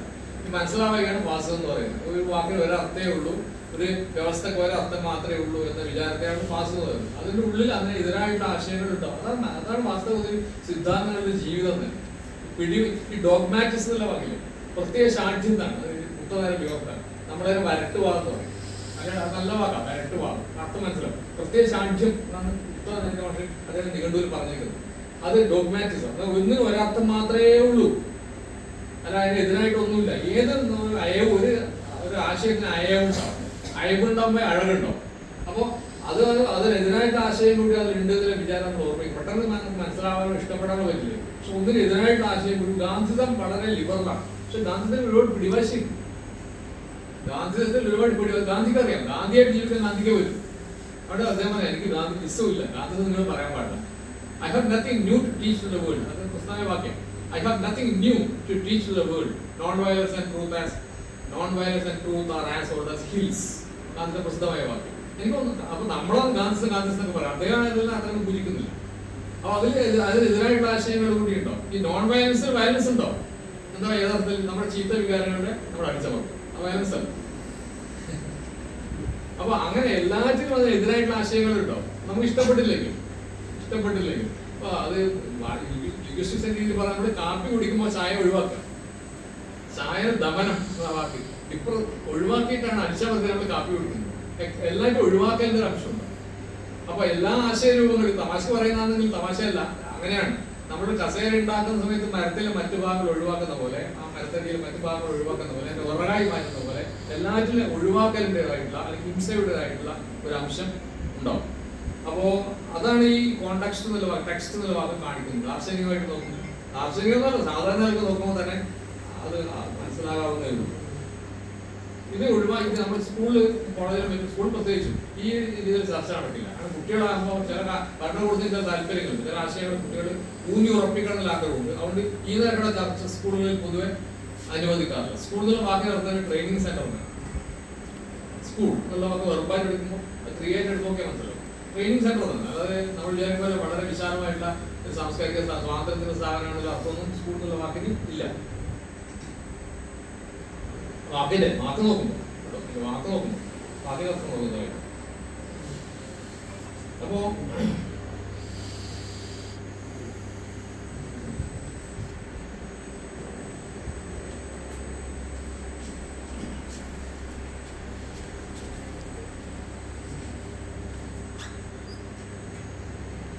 ഈ കോണ്ടെക്സ്റ്റിനെ കുറിച്ചാണ് നമ്മൾ പറഞ്ഞത്. നമ്മൾ പറയേണ്ടത് വാസ്തു കോണ്ടെക്സ്റ്റിനെ കുറിച്ചല്ല. കോണ്ടെക്സ്റ്റ് എന്നുള്ള വാക്ക്, ടെക്സ്റ്റ് എന്നുള്ള വാക്ക് പിന്നെ പരസ്പരം ബന്ധപ്പെട്ടതാണ്. ടെക്സ്റ്റിന്റെ സ്വഭാവം എന്താണെന്ന് പറയാൻ വേണ്ടിയിട്ടാണ് ഈ കോണ്ടെക്സ്റ്റിലേക്ക് പോയത്. നമ്മുടെ വിഷയത്തിന്റെ പേര് സന്ദർഭം എന്ന് തന്നെയാണ്. ഈ കോണ്ടെക്സ്റ്റിന്റെ സന്ദർഭം എന്ത് എന്ന ആലോചന സന്ദർഭങ്ങളെ കുറിച്ച് അന്വേഷിക്കാനും നമുക്ക് പ്രേരണയായി തീരാവുന്നതാണ്. സന്ദർഭം എന്നുള്ള വാക്ക് ഈ കോണ്ടെക്സ്റ്റ് എന്നുള്ള വാക്ക് വളരെ ബന്ധമുള്ളതാണ്. സന്ദർഭം ഒരുപക്ഷെ കോണ്ടെക്സ്റ്റ്, ടെക്സ്റ്റ് എന്ന വാക്ക് ഉണ്ടാവുന്നതിന് എത്രയോ മുമ്പ് തന്നെ സന്ദർഭം എന്നുള്ള ഭാഗം ഉണ്ടായിട്ടുണ്ടാവും. ഇംഗ്ലീഷാണോ ഉണ്ടായത് ആദ്യമല്ല സംസ്കൃതമാണോ ചോദിച്ചാൽ തീർച്ചയായും സംസ്കൃതം നമുക്ക് പറയേണ്ടി വരും. കൃത്യം ഏത് വർഷം മുമ്പ് നമുക്ക് പറയാൻ അറിഞ്ഞൂടാ, അതിന്റെ പഠിത്തം പറയട്ടെ. അപ്പോൾ ആ നിലക്ക് ഈ സന്ദർഭം എന്നുള്ള വാക്ക് പിന്നെ ഈ ജൈന മതത്തിൽ രാജ്യത്തിന്റെ പേരാണ്. ജൈനമതക്കാർ സന്ദർഭം എന്നൊരു രാജ്യത്തെ കുറിച്ച് സങ്കല്പിക്കുന്ന കേട്ടോ. അവർ സങ്കല്പം, സന്ദർഭം ഒരു രാജ്യത്തിന്റെ പേര് സന്ദർഭം, ശരിയാണ്. അത് വളരെ കാവ്യാത്മകമായിട്ടുള്ള പ്രസ്താവന. ഒരു സന്ദർഭം എന്ന് പറയുന്ന ഒരു രാജ്യമാണ്, ഒരു മനോരാജ്യം എന്നുള്ള വാക്ക് നമുക്കുണ്ട്. നമ്മൾ സങ്കല്പിക്കുന്ന വലിയ സംഗതിയാണ്. നമ്മൾ സങ്കല്പിക്കുന്ന ഒരു നാട്, ഏറ്റവും മനോഹരമായിട്ടുള്ള വാക്കാണ് മനോരാജ്യം. നമ്മുടെ ഇമാജിനേഷൻ എന്നുള്ള വാക്കിൽ രാജ്യവും അത് ശരി, ഞാൻ തമാശ പറയുന്നതാണ്. പക്ഷെ അത് അന്വേഷിച്ചൊക്കെ അറിയാം. ഇമാജിനേഷൻ എന്നുള്ള വാക്ക് എങ്ങനെ വന്നു അന്വേഷിച്ച് നോക്കിയില്ല. അന്വേഷിക്കാൻ റെഫർ ചെയ്യാം. അതിന്റെ ശരിയായ നിഘണ്ടുകൾ നോക്കിയാൽ ചിലപ്പോൾ എന്തെങ്കിലും ഉണ്ടാവാം. ഞാൻ ഉറപ്പ് പറയുന്നില്ല, സന്ദർഭവശാൽ പറഞ്ഞ അപ്പോ സന്ദർഭം എന്നുള്ള ഒരു രാജ്യത്തെ കുറിച്ച്, ഒരു സാങ്കല്പിക ദേശത്തെ കുറിച്ച് ജൈനമതത്തിൽ സൂചനയുണ്ട് എന്ന് അറിയാൻ പറ്റിയിട്ടുണ്ട്. അപ്പോ സന്ദർഭത്തിന്റെ സന്ദർഭങ്ങളെ കുറിച്ച്, അതിന്റെ അർത്ഥ സന്ദർഭങ്ങളെ കുറിച്ച് അന്വേഷിക്കാനും ഒക്കെയുള്ള പ്രേരണയായി തീരാവുന്നതാണ് കോണ്ടെക്സ്റ്റിനെ കുറിച്ച് ഇത്രയും പറഞ്ഞ കാര്യങ്ങൾ. ഇതിന്റെ ആമുഖമായിട്ട് പരിഗണിക്കുക. സന്ദർഭത്തിന്റെ അർത്ഥങ്ങൾ സാധാരണ നിഘണ്ടുക്കൾ പറയുന്നത് കൂട്ടിക്കെട്ടൽ, നമ്മൾ പറയുന്ന അർത്ഥങ്ങളെ അല്ല. കൂട്ടിക്കെട്ടൽ, സംയോജിപ്പിക്കൽ, തുടർച്ച, പരസ്പര ബന്ധം, കോർക്കൽ, രചന, കോമ്പോസിഷൻ, രചന, പൂർവാപര ബന്ധം, ആനുരൂപ്യം, അനുരൂപത, അനുരൂപം എന്ന് പറയുന്നത്. ഈ ഇത്രയും അർത്ഥങ്ങളാണ് പ്രാഥമികമായി ഈ സന്ദർഭം എന്നുള്ള വാക്കിന് ഔദ്യോഗിക നിഘണ്ടുക്കൾ, അതായത് ആധികാരിക നിഘണ്ടുക്കൾ തരുന്നത്. സന്ദർഭം നമ്മൾ സാധാരണ മലയാളത്തിൽ ഉപയോഗിക്കുന്ന സന്ദർഭം എന്നുള്ള അർത്ഥം മൗലികമായിട്ട് വാക്കിന് ഇല്ല. കൃഷ്ണത്ത് വന്നിയതാണ്. വാക്കിന് രണ്ടു തരം അർത്ഥങ്ങൾ ഉണ്ടാവും. ഒരു കുട്ടി ജനിക്കുമ്പോൾ താടി മീശ ഉണ്ടാവില്ല, പിന്നെ താടി മീശ വരുന്ന പോലെ ഈ വാക്കിന് കുറച്ചു കാലം കഴിഞ്ഞാൽ താടി മീശയൊക്കെ വരും. നമ്മൾ മൗലികമായിട്ട് അർത്ഥത്തിന് എതിരായിട്ട് അർത്ഥങ്ങൾ പോലും വരും. അപ്പോൾ അടിസ്ഥാനപരമായി സന്ദർഭം എന്നുള്ള വാക്കിന്റെ അർത്ഥം ഇതാണ്: കൂട്ടിക്കെട്ടൽ, സംയോജിപ്പിക്കൽ, തുടർച്ച, പരസ്പര ബന്ധം, ഓർക്കൽ, സംരചന, പൂർവാപര ബന്ധം, ആനുരൂപ്യം. ഇത്രയാണ് ഈ വാക്കിന്റെ, സന്ദർഭം എന്നുള്ള വാക്കിന്റെ മൗലികമായിട്ടുള്ള അർത്ഥം. എന്ന് ഓർക്കണം, ഇതൊക്കെ നൂലുമായി ബന്ധപ്പെട്ട വാക്കുകൾ കൂടിയാണ്. നമ്മുടെ ടെക്സ്റ്റൈലിന്റെ കാര്യം, നൂലിന്റെ കാര്യം പറഞ്ഞില്ലേ, ഇത് ഒരു ബന്ധമില്ലാത്ത വാക്കുകളാണ്. സന്ദർഭം എന്നുള്ള വാക്ക് അറിയുകയും ടെക്സ്റ്റ് നൂലുമായി ബന്ധമില്ല എന്ന് അറിയുകയും ചെയ്യുന്ന ആൾക്കാർ എത്ര പോലെ ഉണ്ടോ? സംസ്കൃതം മാത്രം അറിയുന്ന ആളുകൾക്ക്, ഇപ്പൊ ഇംഗ്ലീഷ് തന്നെ പഠിച്ച ആളുകൾക്ക് ടെക്സ്റ്റൈൽ തമ്മിൽ ബന്ധം ഓർമ്മിക്കാൻ പറ്റണമെന്നില്ല. പക്ഷെ ആ വാക്കുകൾ എവിടെ, അതാണ് ലോകത്തിൽ ഈ പിന്നെ ഏകലോകം എന്നൊക്കെ കേസരി ബാലകൃഷ്ണനോട് പറയുന്നില്ലേ, നമ്മൾ ബന്ധപ്പെടാത്ത കാര്യങ്ങൾ ബന്ധപ്പെടുന്ന ലോകം. അതിപ്പോ അദ്ദേഹം എൻ വി കൃഷ്ണമാരാണ് പറഞ്ഞത്. നമ്മൾ ഈ പിന്നെ ഓണത്തിന് എന്താ പറയാ, ഓണത്തപ്പൻ നമ്മുടെ ഈ ഭാഗത്ത് കുറവാണ്, തെക്കോട്ടൊക്കെ തൃക്കൂർ ആ ഭാഗത്തൊക്കെ ഓണത്തപ്പന് ഒരു ചളി കൊണ്ട് ഒരു സ്ട്രക്ചർ ആക്കിയില്ലേ, അത് അദ്ദേഹം ആഫ്രിക്കയിലെ ഏതോ ട്രൈബിൽ അങ്ങനെ ഉണ്ടെന്ന് പറയാറുണ്ട്. കാമനല്ല, ഓണത്തിന് നമുക്കല്ലേ അങ്ങനെ ഒരു പിരമിഡ് പോലെ നമുക്കല്ലേ, ആ പിരമിഡിന്റെ സ്ട്രക്ചർ ആണെന്നൊക്കെ എൻ വി കൃഷ്ണമാരും പറയാം. ടി പി സുധാകൃഷ്ണൻ ധാരാളം എഴുതിയിട്ടുണ്ട്. അപ്പോ പിന്നെ അങ്ങനെ നമ്മൾ വിചാരിക്കാത്ത ബന്ധങ്ങൾ ഉണ്ടാവും, നമുക്ക് മനസ്സിലാവില്ല ചില കാര്യങ്ങൾ. നമ്മുടെ ചരിത്രബോധം പരിമിതമായതുകൊണ്ട്, നമ്മളെ പറയാൻ എന്റെ കൂട്ടിയാൽ മതി, പരിമിതമായതുകൊണ്ട് ഈ ബന്ധം നമുക്ക് പെട്ടെന്ന് ബോധ്യപ്പെടുന്നില്ല. സ്കൂളിന്റെ അല്ല അറിയുന്നവരുണ്ടോ, നമുക്ക് പറയുമ്പോൾ വളരെ സൂക്ഷിക്കണം. കാരണം നമ്മള് സാധാരണ ഈ ഒരു മറ്റും പറയുമ്പോൾ വലിയ നിലക്ക്, ഞാൻ കഴിഞ്ഞ മീറ്റിംഗിൽ പറഞ്ഞിട്ടുണ്ടാവും, പണ്ട് തിരുവനന്തപുരത്ത് മീറ്റിംഗിൽ പോയിരുന്നു. അപ്പോൾ ഒന്നാമത് കേരള ഈ എ സെന്ററിന്റെ ഒന്നാമത്തെ കേരള പഠന കോൺഗ്രസ്, അത് വലിയൊരു ദോഷമായിരുന്നു, കൊച്ചിലോട്ട് കേട്ട പോലെയായിരുന്നു. അപ്പോൾ അവിടെ പോയിരുന്നപ്പോ KR നാരായണ ഉദ്ഘാടനം ചെയ്യുന്നു, എൻ റാമൊക്കെ ഉണ്ട്. EMS നടക്കാൻ ബുദ്ധിമുട്ടുള്ളതുകൊണ്ട് നേരത്തെ വന്ന് സ്റ്റേജിലുണ്ട് ഒറ്റ. എന്റെ ഫോട്ടോ ഒക്കെ പത്രത്തിൽ വന്ന. അപ്പോൾ പിന്നെ ആൾക്കാർ അത്യാവശ്യം വരാൻ തുടങ്ങി. അപ്പൊ ഞങ്ങളുടെ അടുത്ത് ഒരു സ്ത്രീ വന്നിരുന്നു. അപ്പോൾ അവർ വന്നിരുന്നപ്പോൾ തന്നെ വിയർപ്പിന്റെ മണ ഇങ്ങനെ എന്റെ മൂക്കിലേക്ക് വരികയാണ്. ഒരു പഴയ കോട്ടൺ സാരി കൊടുത്ത സ്ത്രീ, ഒരു ഉണങ്ങിയ എന്താ പറയാ, ഒരു വളരെ നരച്ച ഒരു കോട്ട, വളരെ കാല കോട്ട, സ്ത്രീകൾ പോലും എടുക്കാത്തൊരു കോട്ട. അപ്പൊ എനിക്ക് ചെറിയ പ്രയാസമാണ്. ഇവരെനിക്കൊന്നും എന്തേലും പോകാൻ പറ്റില്ല. ഇവരെ ഈ നാട്ടിൽ സഹിച്ചുകൊണ്ട് ഇരിക്കേണ്ടിയിരുന്നില്ല.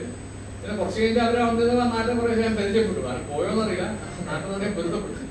അത് ആരെയും അറിയാം. ഈ IS ഗുലാത്തി എന്ന് പറയുന്ന സാമ്പത്തിക ശാസ്ത്രജ്ഞരുണ്ടായിരുന്നില്ല, നമ്മുടെ അദ്ദേഹത്തിന്റെ ഭാര്യ ഡോക്ടർ ലീല ഗുലാത്തിയാണ്, ഇന്ത്യയിലെ പ്രധാനപ്പെട്ട ഒരു. അപ്പൊ ഞാൻ അവരെ അവഗണിച്ചില്ല, അവഗണിക്കാനാവില്ല.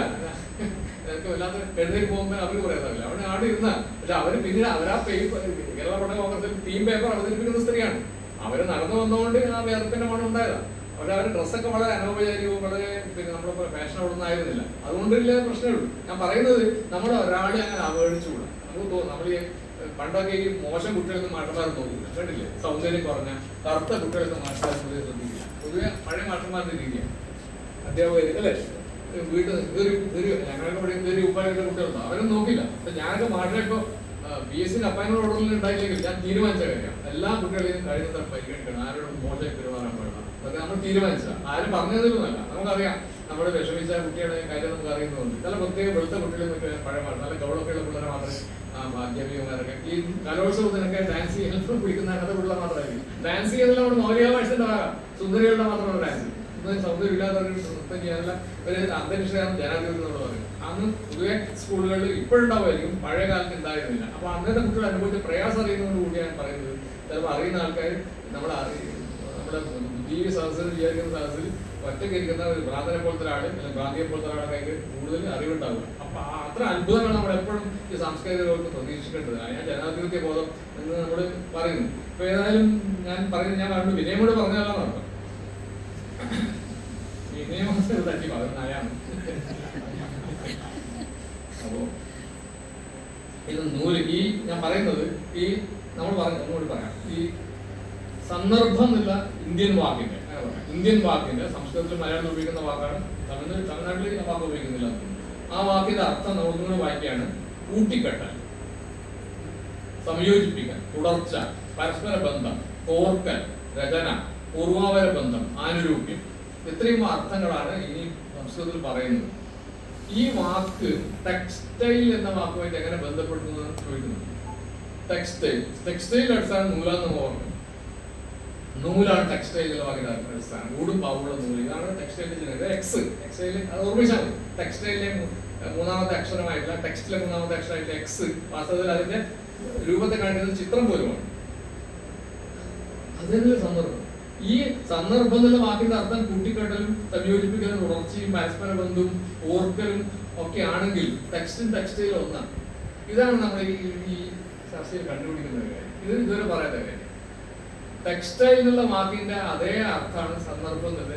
ഈ ടെക്സ്റ്റൈലിനാണ് കോണ്ടെക്സ്റ്റ് വന്നത്. സന്ദർഭം എന്നുള്ള വാക്കിന്റെ ഇംഗ്ലീഷ് വാക്കായി ഉപയോഗിക്കുന്ന കോണ്ടെക്സ്റ്റ് എന്ന വാക്ക് ടെക്സ്റ്റൈൽ, ടെക്സ്റ്റ് എന്നുള്ള വാക്കിന് വന്നാണ് കോണ്ടെക്സ്റ്റ്. അതും ഈ നമ്മുടെ ഇന്ത്യൻ വാക്കായ മലയാള വാക്കായിട്ടുള്ള സന്ദർഭവും ഏതാണ്ടല്ല 100% ഒന്നാണ്. അത് എങ്ങനെയാണ് ഈ ബന്ധം വന്നതെന്ന് പറയാനുള്ള പാട്ടിക്ക് തൽക്കാലം ഇല്ല. എങ്ങനെയോ ബന്ധപ്പെട്ടിട്ടുണ്ട്. അതാണ് മനുഷ്യ, കേസരി തെറ്റിപ്പോയത് അങ്ങനെയാണ്. കേസരി പറയുന്നത് ഏകലോകം എന്തോ, നമ്മുടെ ആഫ്രിക്ക ആണല്ലോ പണ്ട് കേസരി സങ്കല്പത്തിൽ ആഫ്രിക്കയിലാണ് എല്ലാം തുടങ്ങിയത്. അദ്ദേഹം സ്ഥാപിക്കുന്നത് ആഫ്രിക്ക പണ്ട് പറയാം ഒറ്റ ഭൂഖണ്ഡായിരുന്നെന്ന് പറയില്ലേ, അതാ സാധനം. അപ്പൊ അതുപോലെ അതാണ് കേസരിയുടെ അടിസ്ഥാനം. അത് കുന്ത് എന്ന് പറയുന്ന ഒരു ആദ്യ സ്വർഗം, അങ്ങനെയൊക്കെ ഒരുപാട് ആശയങ്ങളുണ്ട്. അത് കുറെ ഭാവനയാണ് അദ്ദേഹത്തിന്റെ. അതായത് ഏകലോക സങ്കല്പത്തിന്റെ ആളാണ്. അപ്പൊ എങ്ങനെയാണ് ഈ വാക്കും മറ്റേ വാക്കും തമ്മിൽ ബന്ധപ്പെടുന്ന നമുക്കിപ്പോ പറയാനും നമുക്ക് തെളിവൊന്നുമില്ല. പക്ഷെ അർത്ഥം നോക്കുമ്പോൾ രണ്ടും ഒന്നാണ്. ഇതാണ് ഇവർ പറഞ്ഞതിൽ പ്രധാനപ്പെട്ട ഒരു കാര്യം. കുറച്ചും കൂടി പിക്ചോറിയലായിട്ട് പറഞ്ഞാൽ കോണ്ടെക്സ്റ്റിന്റെയും സന്ദർഭത്തിന്റെയും ജനന സ്ഥലം ഒന്നാണ്, അത് നെയ്ത്തുശാലയാണ്.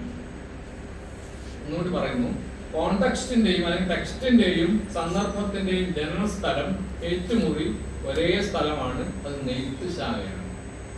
ഈ വാക്കുകൾ കാണുമ്പോൾ തറിയും മഗ്ഗവും ഊടും പാവും ഓടവും അതിന്റെ ഒച്ചയൊക്കെ മുഴങ്ങുന്നുണ്ട്.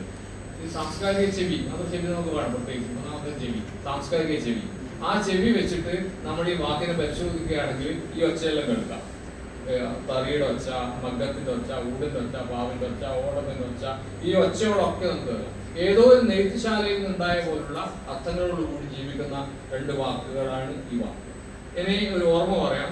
ഈ സോവിയറ്റ് യൂണിയൻ ഇല്ലാതായി ആ സന്ദർഭത്തിൽ നാട്ടിലാകെ പ്രയാസങ്ങൾ, സന്തോഷം ഉണ്ടായിരുന്നു, പ്രയാസം ഉണ്ടായിരുന്നു. ഇനി കമ്മ്യൂണിസ്റ്റ് പ്രസ്ഥാനങ്ങൾക്കോ സോഷ്യലിസ്റ്റ് പ്രസ്ഥാനങ്ങൾക്കോ മുന്നോട്ട് നടക്കാൻ പറ്റാതിൽ വേവലാതിയൊക്കെ ആ വിശ്വാസമുള്ള ആളുകളുണ്ടായ കാലത്ത് MN വിജയൻ മാഷ് എൻ്റെ നാടിന്റെ അയൽഗ്രാമമായിട്ട് കരുവള്ളൂർ വന്ന് പ്രസംഗിച്ചപ്പോ അത് ഞാൻ അന്ന് ചെറിയ ടേപ്പ് റെക്കോർഡ് ഒന്നും പറ്റില്ല, വലിയ ടേപ്പ് റെക്കോർഡ്, കുറച്ച് വലിയ ആ പ്രസംഗം റെക്കോർഡ് ചെയ്യാന്നുള്ളതനുസരിച്ച് ഞാൻ എൻ്റെ ടേപ്പ് റെക്കോർഡ് കൊണ്ടുവരുന്നു. അപ്പോൾ മാഷ് പറഞ്ഞൊരു വാചകം, തിരുവള്ളുവർ മുണ്ട് നെയ്തു, തിരുവള്ളുവർ കവി മുണ്ട് നെയ്തു, തിരുവള്ളുവർ കവിതയിൽ നെയ്തു. എന്നിട്ട് ഞാൻ വീട്ടിൽ കൊണ്ടുപോയിട്ട് ദേശാമയിൽ രാജ്യം കൊണ്ട് പകർത്തിയായിരുന്നു, ദേശാമ കൊടുക്കാനുള്ള താല്പര്യം. അപ്പോൾ തമാശ എന്നറിയോ, ഈ വാക്യം മാഷ് പറയുന്നതിന് പശ്ചാത്തല സംഗീതം പോലെ ഈ നെയ്ത്തിന്റെ ഒച്ച കേൾക്കും.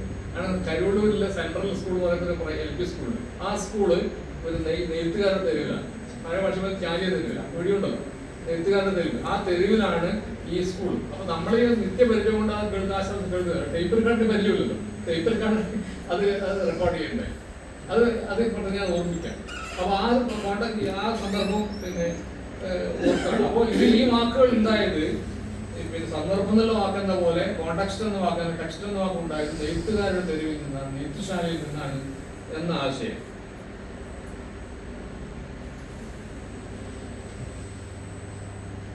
ഈ സന്ദർഭം സമ് എന്ന് ഉപസർഗപൂർവമായ, ഞാൻ പദത്തിൽ കൊണ്ടതാണ്, എനിക്ക് സംസ്കൃതം അറിയില്ല, ധൃത് ധൃതി എന്നീ ധാതുക്കളിൽ നിന്നാണ് ഉണ്ടായതെന്ന് സംസ്കൃത നിഘണ്ടു പറയുന്നു. സം എന്ന വാക്കിന്റെ അർത്ഥം, സന്ദർഭത്തിൽ സം എന്ന വാക്കിന്റെ അർത്ഥം ഒന്നിച്ച്, ടുഗദർ എന്നാണ് പറയുന്നുണ്ട്. അപ്പൊ ഒന്നിച്ച് നിൽക്കുക, തുണിയില്ലാതെ സംഭവിക്കുന്നു, ഒന്നിച്ച് നിൽക്കുക. പിന്നെ ഗ്രന്ഥരചന, നെയ്ത്ത് എന്നീ അർത്ഥങ്ങളിൽ ഈ വാക്ക് ഉപയോഗിക്കാവുന്നതാണ്, സന്ദർഭം എന്നുള്ള വാക്ക് ഉപയോഗിക്കാവുന്നതാണ്, നിഘണ്ടുവിൽ കാണുന്നു. സംസ്കൃതത്തിൽ സന്ദർഭം എന്ന വാക്ക് ഗ്രന്ഥം എന്ന അർത്ഥത്തിലാണ് കൂടുതൽ ഉപയോഗിക്കുന്നത്. ഇതെല്ലാം റെഫർ ചെയ്ത് പറയുന്നതാണ്, എനിക്ക് അതിന് പാണ്ഡിത്യമില്ല പറയാൻ. ഈ സന്ദർഭം എന്നുള്ള വാക്കിന് ഗ്രന്ഥം എന്ന അർത്ഥമുണ്ട്. ഈ ഗ്രന്ഥം വാസ്തവത്തിൽ ടെക്സ്റ്റാണ്.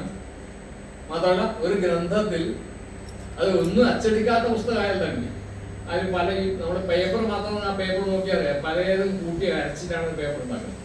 കൂട്ട് എല്ലാത്തിലും ഉണ്ട്. സാധാരണ പേപ്പർ, ശുദ്ധ പേപ്പർ എന്ന് പറയുന്ന നല്ല ജാതിയില്ല, അങ്ങനത്തെ ഒരു പേപ്പർ ഇല്ല. അല്ല, പല മരങ്ങളൊക്കെ കൂട്ടി അരച്ചിട്ടല്ലേ പേപ്പർ, അതിന്റെ പഴുപ്പുണ്ടാക്കിയിട്ടുള്ള പേപ്പർ ഉണ്ടാക്കുന്നത്. അപ്പൊ ഒന്നും അച്ചടിക്കാത്ത കടലാസിൽ പോലും പലതും ഉണ്ട്. അച്ചടിച്ച കടലാസിൽ പറയാനില്ല, മനുഷ്യൻ ഉപയോഗിക്കുന്ന ഭാഷയുള്ളതുകൊണ്ട് പലതും ഉണ്ടാവും. അപ്പോൾ സംസ്കൃതത്തിൽ സന്ദർഭം എന്ന വാക്കിന്റെ ഒരർത്ഥം ഗ്രന്ഥം എന്നാണ് നല്ല സംസ്കൃത നിഘണ്ടുകളിൽ കാണുന്നുണ്ട്. അതുപോലെ പിന്നെ ഈ അവസരം എന്ന കോണ്ടക്സ്റ്റിൽ നമ്മൾ പറയാവുന്ന ഒരു വാക്ക് അവസരം, കോണ്ടക്സ്റ്റ്, സന്ദർഭം, അവസരം എന്ന അർത്ഥം കൂടി പറയാറുണ്ട് എന്ന് പറയാറുണ്ട്. കോണ്ടക്സ്റ്റിൽ വാക്കിന് അവസരം, ആ അവസരത്തിൽ, in the context of that, ആ അവസരത്തിൽ, ആ സന്ദർഭത്തിൽ എന്ന പോലെ പറയാറുണ്ട്. പക്ഷെ ഈ ഇത് രണ്ടും, ഈ വാക്ക്, ഈ സന്ദർഭം എന്നുള്ള വാക്കും കോണ്ടെക്സ്റ്റ് എന്ന വാക്കും തമ്മിൽ വളരെ അടുത്ത ബന്ധമുണ്ട് എന്ന് നമ്മൾ മനസ്സിലാക്കാൻ വേണ്ടിയാണ് ഞാൻ ഇത്രയും വിശാലമായിട്ട് പറയാൻ ശ്രമിച്ചത്. ഈ കോണ്ടെക്സ്റ്റിന്റെ കഥ വ്യക്തമായി നമ്മുടെ കയ്യിലുണ്ട്. ഈ ശബ്ദധാരാവലിയിൽ പിന്നെ ഈ സന്ദർഭത്തെ ഇങ്ങനെയാണ് വിവരിക്കുന്നത്. സന്ദർഭത്തിന്റെ അർത്ഥം പറയുമ്പോൾ നമ്മൾ പെട്ടെന്ന് ഞെട്ടിപ്പോകും. നമ്മൾ സാധാരണ നിഘണ്ടുവാണ് ശബ്ദധാരാവലി, ഏറ്റവും പോപ്പുലറായ മലയാള നിഘണ്ടുവാണ്. ആ നിഘണ്ടു വായിക്കുന്ന നമ്മൾ രഹസ്യം പറയാം, നമ്മുടെ ഞാൻ പേര് പറയില്ല, മലയാളത്തിലെ നമ്മളൊക്കെ സുഹൃത്തായ വത്സൻ അഞ്ചാമ്പടിയുടെ ഞങ്ങളൊക്കെ അടുത്ത സുഹൃത്തായിട്ടുള്ള ഒരാൾ, പേര് പറയില്ല, ആ പുസ്തകം പുറത്തു വരുന്നില്ല, അത് ഞെട്ടറോടെ പുറത്തു വരുന്ന പുസ്തകമാണ്. ഇതിനെക്കുറിച്ച് നോവൽ എഴുതുന്നുണ്ട്, ഈ ശബ്ദധാരാവലിയെ കുറിച്ച്, ഡിക്ഷണറിയെ കുറിച്ച് ഒരു നോവൽ എഴുതുന്നുണ്ട്. പിന്നെ അത് വളരെ ഒരു വ്യത്യസ്തമായ നോവലായിരിക്കുന്നതെന്ന് തോന്നുന്നത്. ഞാൻ അദ്ദേഹത്തെ കടക്ക് കാണുമ്പോൾ ആ നോവൽ എന്തായാലും ചോദിക്കാറില്ല, എഴുത്ത് പൂർത്തിയായിട്ടുണ്ടാവും. പുള്ളിയാണ് അതിന്റെ സന്ദർഭം കാത്തു വെക്കാണ്, പുറത്തിറക്കാനില്ല. അത് വല്ലാത്ത പുസ്തകമായിരിക്കണം, അതിൽ വല്ലാത്ത ചില വാക്യങ്ങളുണ്ട്. അദ്ദേഹം പറയുന്നുണ്ട്, പിന്നെ ഈ ശ്രീകണ്ഠേശ്വര പത്മനാഭപിള്ള അല്ലേ, ഈ സുഖം സിദ്ധാണ് എല്ലാവർക്കും പറയുന്നുണ്ടോ, സുഖം എന്ന വാക്കിന്റെ അർത്ഥം ഞാനെന്റെ നിഘണ്ടുവിൽ ചേർത്തിട്ടുണ്ടെന്ന് വരികിലും വാസ്തവത്തിൽ ജീവിതത്തിൽ ഞാൻ അത് അനുഭവിച്ചിട്ടില്ല. ഒരു ഡിക്ഷണറി വായിച്ച് കരച്ച വരുന്ന അവസ്ഥ. ഞാൻ ആദ്യമായിട്ട് വാങ്ങിച്ച വലിയ പുസ്തകം ഈ ഡിക്ഷണറിയാണ്. ഞാൻ ട്യൂട്ടോറിയൽ പഠിക്കുന്ന കാലത്ത് 200 രൂപ കിട്ടിയ സമയത്ത് പിന്നെ നേരെ കണ്ണൂരേക്ക് പോയിട്ട് NPSന്റെ ഡിക്ഷണറി ആണ് വാങ്ങിച്ചത്. ഞാനിപ്പോൾ ഉപയോഗിക്കുന്ന ചെറുതാറാണ്. അത് എന്റെ ഡിക്ഷണറിയുടെ ആരും വായിക്കില്ല അല്ലെ, ഡിക്ഷണറി വാക്കിയുടെ അർത്ഥം നോക്കുന്നതാണ്. അന്നത്തെ കൗതുകത്തിൽ അത് ഇങ്ങനത്തെ വാക്കുണ്ട്. ഞാൻ ശരിക്കും ദാരിദ്ര്യമാണ്, അത്രയും ദാരിദ്ര്യം എന്റെ ജീവിതത്തിൽ ഒന്നും ഉണ്ടായിരുന്നു. 200 രൂപ എന്ന് പറഞ്ഞാൽ വലിയ വീട്ടിൽ പറഞ്ഞ പ്രശ്നമാണ്. അത്രയും പ്രയാസപ്പെട്ട് സാധാരണ കുടുംബത്തിൽ ജീവിക്കുന്ന ആ വാക്കിന്റെ അർത്ഥം ശരിക്കും മനസ്സിലാവും. സമ്പന്നന്മാർക്ക് പല കാര്യങ്ങളും മനസ്സിലാവില്ല. സമ്പന്നന്മാരായ ആളുകൾക്ക് ലോകത്തെ വളരെ കുറച്ച് കാര്യങ്ങളെ മനസ്സിലാവും. അതുകൊണ്ട് ഈ പിന്നെ ഈ വലിയ വലിയ ദാൽമിയ എന്നുള്ള പറയുന്ന വലിയ കൂട്ടറില്ലേ, അവർക്ക് അറിയുന്നതിനാണ് ലോകം നമുക്ക് അറിയുന്നുണ്ടോ. ദാരിദ്ര്യം എന്തെന്ന് അറിഞ്ഞവർക്ക് അതിൽ പരക്ലേശ വിവേകം ഉള്ളതുകൊണ്ട് എല്ലാ പരക്ലേശമല്ല, എല്ലാത്തരം വിവേകങ്ങളും പാവപ്പെട്ട മനുഷ്യർക്ക് ഉണ്ടാവും. മറ്റുള്ളവർ മാനേജ് ചെയ്യാനേ അറിയും. അപ്പോൾ ഇതിലെ വാക്യമാണ്. ഈ വാക്കിന്റെ അർത്ഥം ഞാൻ ഉണ്ടെങ്കിലും പക്ഷെ എനിക്ക് വാസ്തവത്തിൽ എനിക്ക് മനസ്സിലായിട്ടില്ല. എനിക്ക് സുഖമെന്നുള്ള വാക്കിന്റെ അർത്ഥം അറിയില്ല. നിഘണ്ടുണ്ടാക്കിയാണ് പറയുന്നത്. സുഖത്തിന്റെ അർത്ഥമാണ് കൊടുത്തിട്ടൊന്നും വരികില്ല. പുള്ളി വളരെ ഇതിനകത്തോട് പറയുന്നത് ഉണ്ട്, കൊടുത്തിട്ടുണ്ട്, പക്ഷെ എനിക്ക് സുഖം എന്ന് പറഞ്ഞാൽ അർത്ഥമുണ്ട്. അപ്പൊ ഞാൻ ജീവിതത്തിൽ ദുഃഖിതനാണ് എന്ന് പറയുന്നതിന് പകരം ഇങ്ങനെ ഒരു വാക്യം പറയുമ്പോൾ അതിന്റെ അർത്ഥം വല്ലാതെ വർദ്ധിക്കുന്നതാണ് നമ്മൾ സൂചിപ്പിക്കാൻ ശ്രമിച്ചത്. അപ്പൊ അതുപോലെ ഈ ഇദ്ദേഹത്തിന്റെ ശബ്ദധാരാവലിൽ പറയുന്ന ഈ സന്ദർഭത്തിന്റെ അർത്ഥം കേൾക്കുമ്പോൾ ഞെട്ടൽ വരും. പൂമാലയും മറ്റും കോർക്കൽ, മാല കെട്ടൽ, പിന്നെ കൂട്ടിക്കെട്ടൽ, കൂട്ടം, കലർപ്പ്, യോജിപ്പ്, നരേന്ദ്രമോദി കേൾക്കണ്ട, യോജിപ്പ് കലർക്കുന്ന അവർക്ക് ഇഷ്ടമല്ല, ഒറ്റ മതം മാത്രം മതി എന്ന് പറയുന്ന ആളാണ്. കലർപ്പ്, യോജിപ്പ്, ഗ്രന്ഥരചന, അവസരം, ഇതൊക്കെയാണ് സന്ദർഭത്തിന്റെ അർത്ഥങ്ങളായിട്ട് നമ്മൾക്ക് വളരെ പോപ്പുലർ ആയിട്ടുള്ള ഈ നിഘണ്ടുവിൽ കൊടുത്തിരിക്കുന്നത്. ഇതൊക്കെ ചേർച്ച, അതാണ് ചേർച്ചയാണ് ജീവിതത്തിന്റെ അടിസ്ഥാനം. അത് ലൈംഗികത തൊട്ട് എല്ലാം, ഭാവന തൊട്ട് ഏത് കാര്യം നോക്കിയാലും, സാമ്പാർ പലതും സംഭരിച്ച് ഒന്ന് ചേർക്കുന്നതിന് സാമ്പാർ എന്ന് പറയുന്നത് എല്ലാത്തിനും ചേർച്ചയാണ്. അത് നമുക്ക് പലപ്പോഴും തിരിച്ചറിയാൻ പറ്റില്ല. നമ്മുടെ ഈ അഹങ്കാരികളായി ഞാൻ മാത്രം നല്ല വിചാരത്തിലാണ് നമുക്ക് ചെയ്യുന്നത്. നമ്മുടെ ശരീരം അടുത്ത കാലത്ത് സ്വാതന്ത്ര്യത്തിന് ശേഷം മുതൽ കുഴപ്പമാണ്. നമുക്ക് നമ്മുടെ ശരീരം മാത്രമാണ് പ്രധാനം, എന്റെ സൗകര്യമാണ് പ്രധാനം എന്നതിൽ വന്നിരിക്കുന്നു. പഴയ മനുഷ്യർക്ക് ആ ഒരു വിഷയമില്ല. അവര് ലോകമായിട്ട് കൂടുതൽ എടുക്കാനുള്ള താല്പര്യമുള്ള ആളുകളായിരുന്നു. ഇപ്പൊ ഞാൻ മാത്രം, എനിക്ക് ആരെയും സ്നേഹിക്കാൻ പറ്റുന്നില്ല, ഞാൻ കഴിഞ്ഞ തവണ പറഞ്ഞിട്ടുണ്ട്, ഞാൻ വേറൊരാളെ കെട്ടിപ്പിടിക്കുമ്പോൾ എനിക്ക് വേറൊരാളെ കെട്ടിപ്പിടിച്ചെന്ന് തോന്നുന്നില്ല, എന്നെ കെട്ടിപ്പിടിച്ചതാണ് എനിക്ക് തോന്നുന്നത്. അപ്പോൾ അങ്ങനെ ഒരു അവസ്ഥ ഇന്നുണ്ടാവുന്നുണ്ട്. അപ്പോൾ ഈ സന്ദർഭം ചേർത്ത് അതിനെതിരായിട്ടുള്ള വാക്കാണ്, അത് കോർക്കലാണ്, കൂട്ടിച്ചേർക്കലാണ്, കൂട്ടമാണ്, കലർപ്പാണ്, യോജിപ്പാണ്. അതിന്റെ ഒരു മറ്റൊരർത്ഥാണ് ഗ്രന്ഥരചന. വീണ്ടും ടെക്സ്റ്റ് നിലനിൽക്കുന്ന വ്യക്തിയാണ്.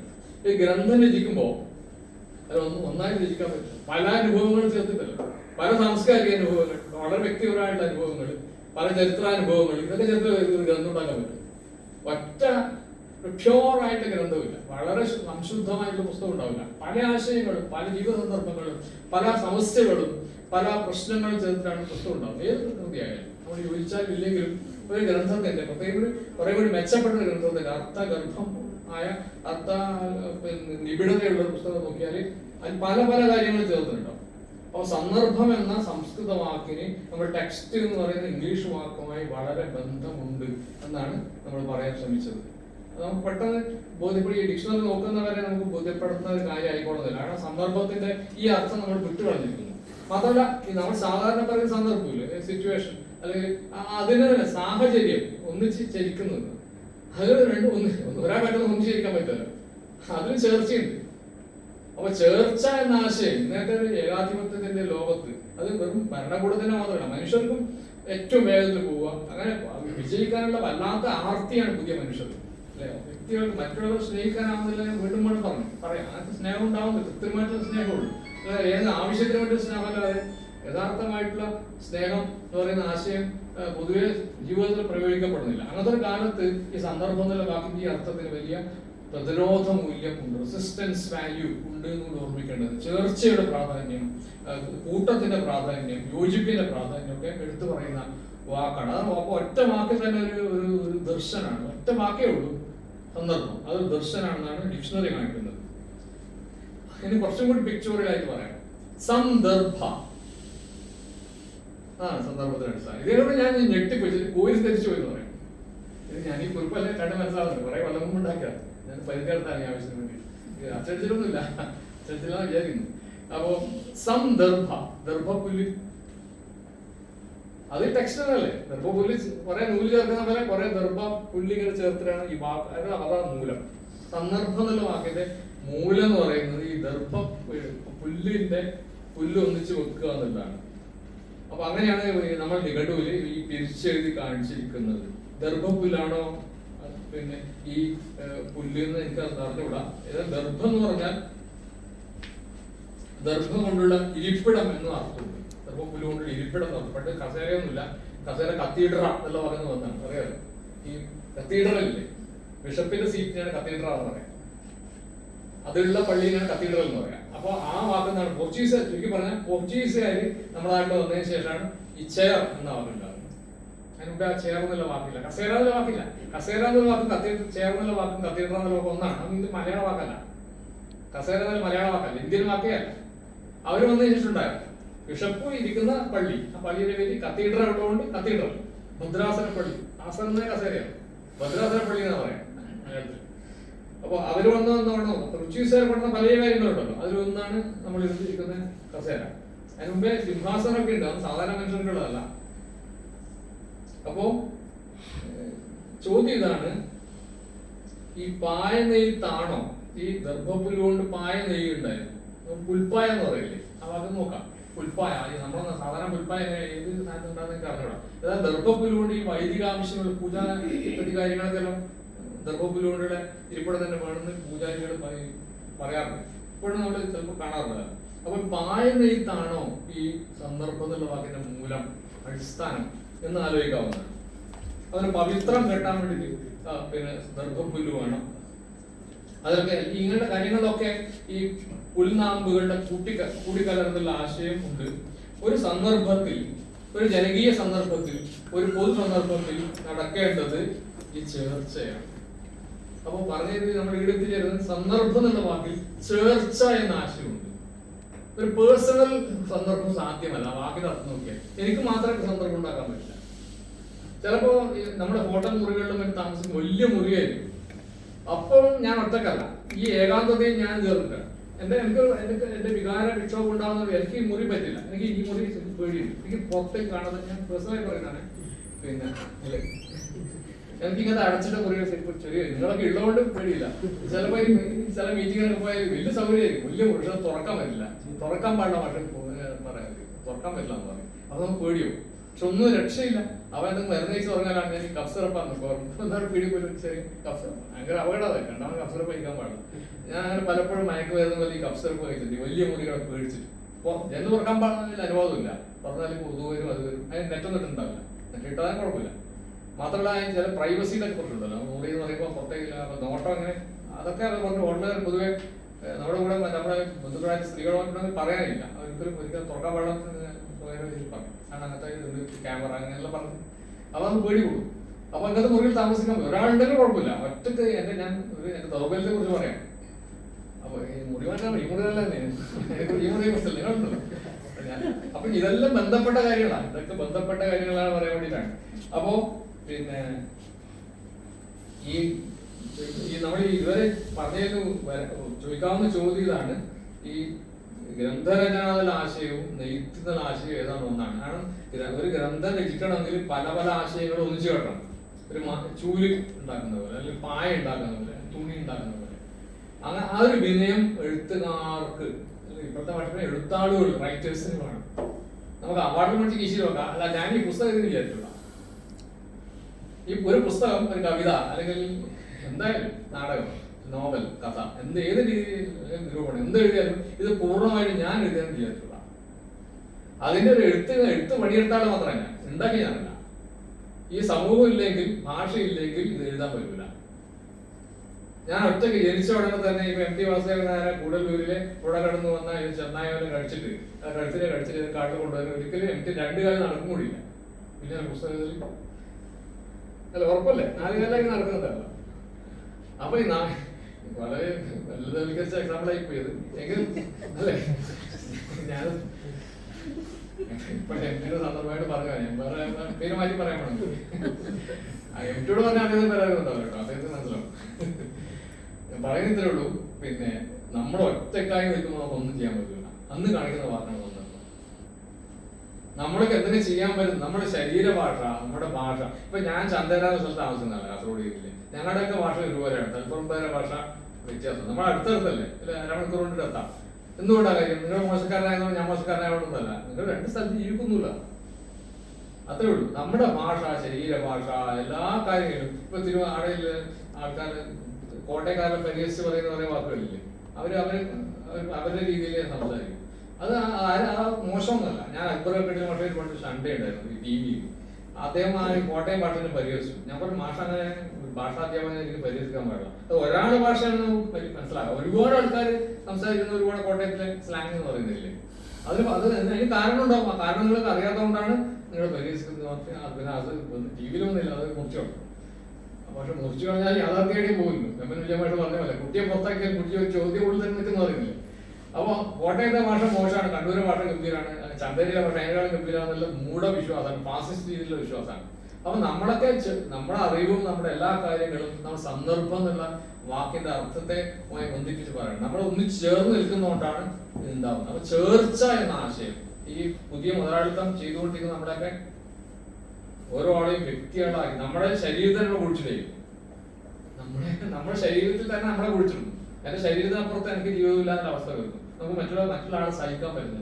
അതല്ലേ ഫാസിസം. ഫാസിസം എന്ന് പറയുമ്പോൾ ഒരു പ്രധാനമന്ത്രിയുടെ പേരിൽ ഓർമ്മിക്കുന്നുണ്ട്, അത് വേറെ കാര്യം, അത് വേറെ വിഷയമാണ്.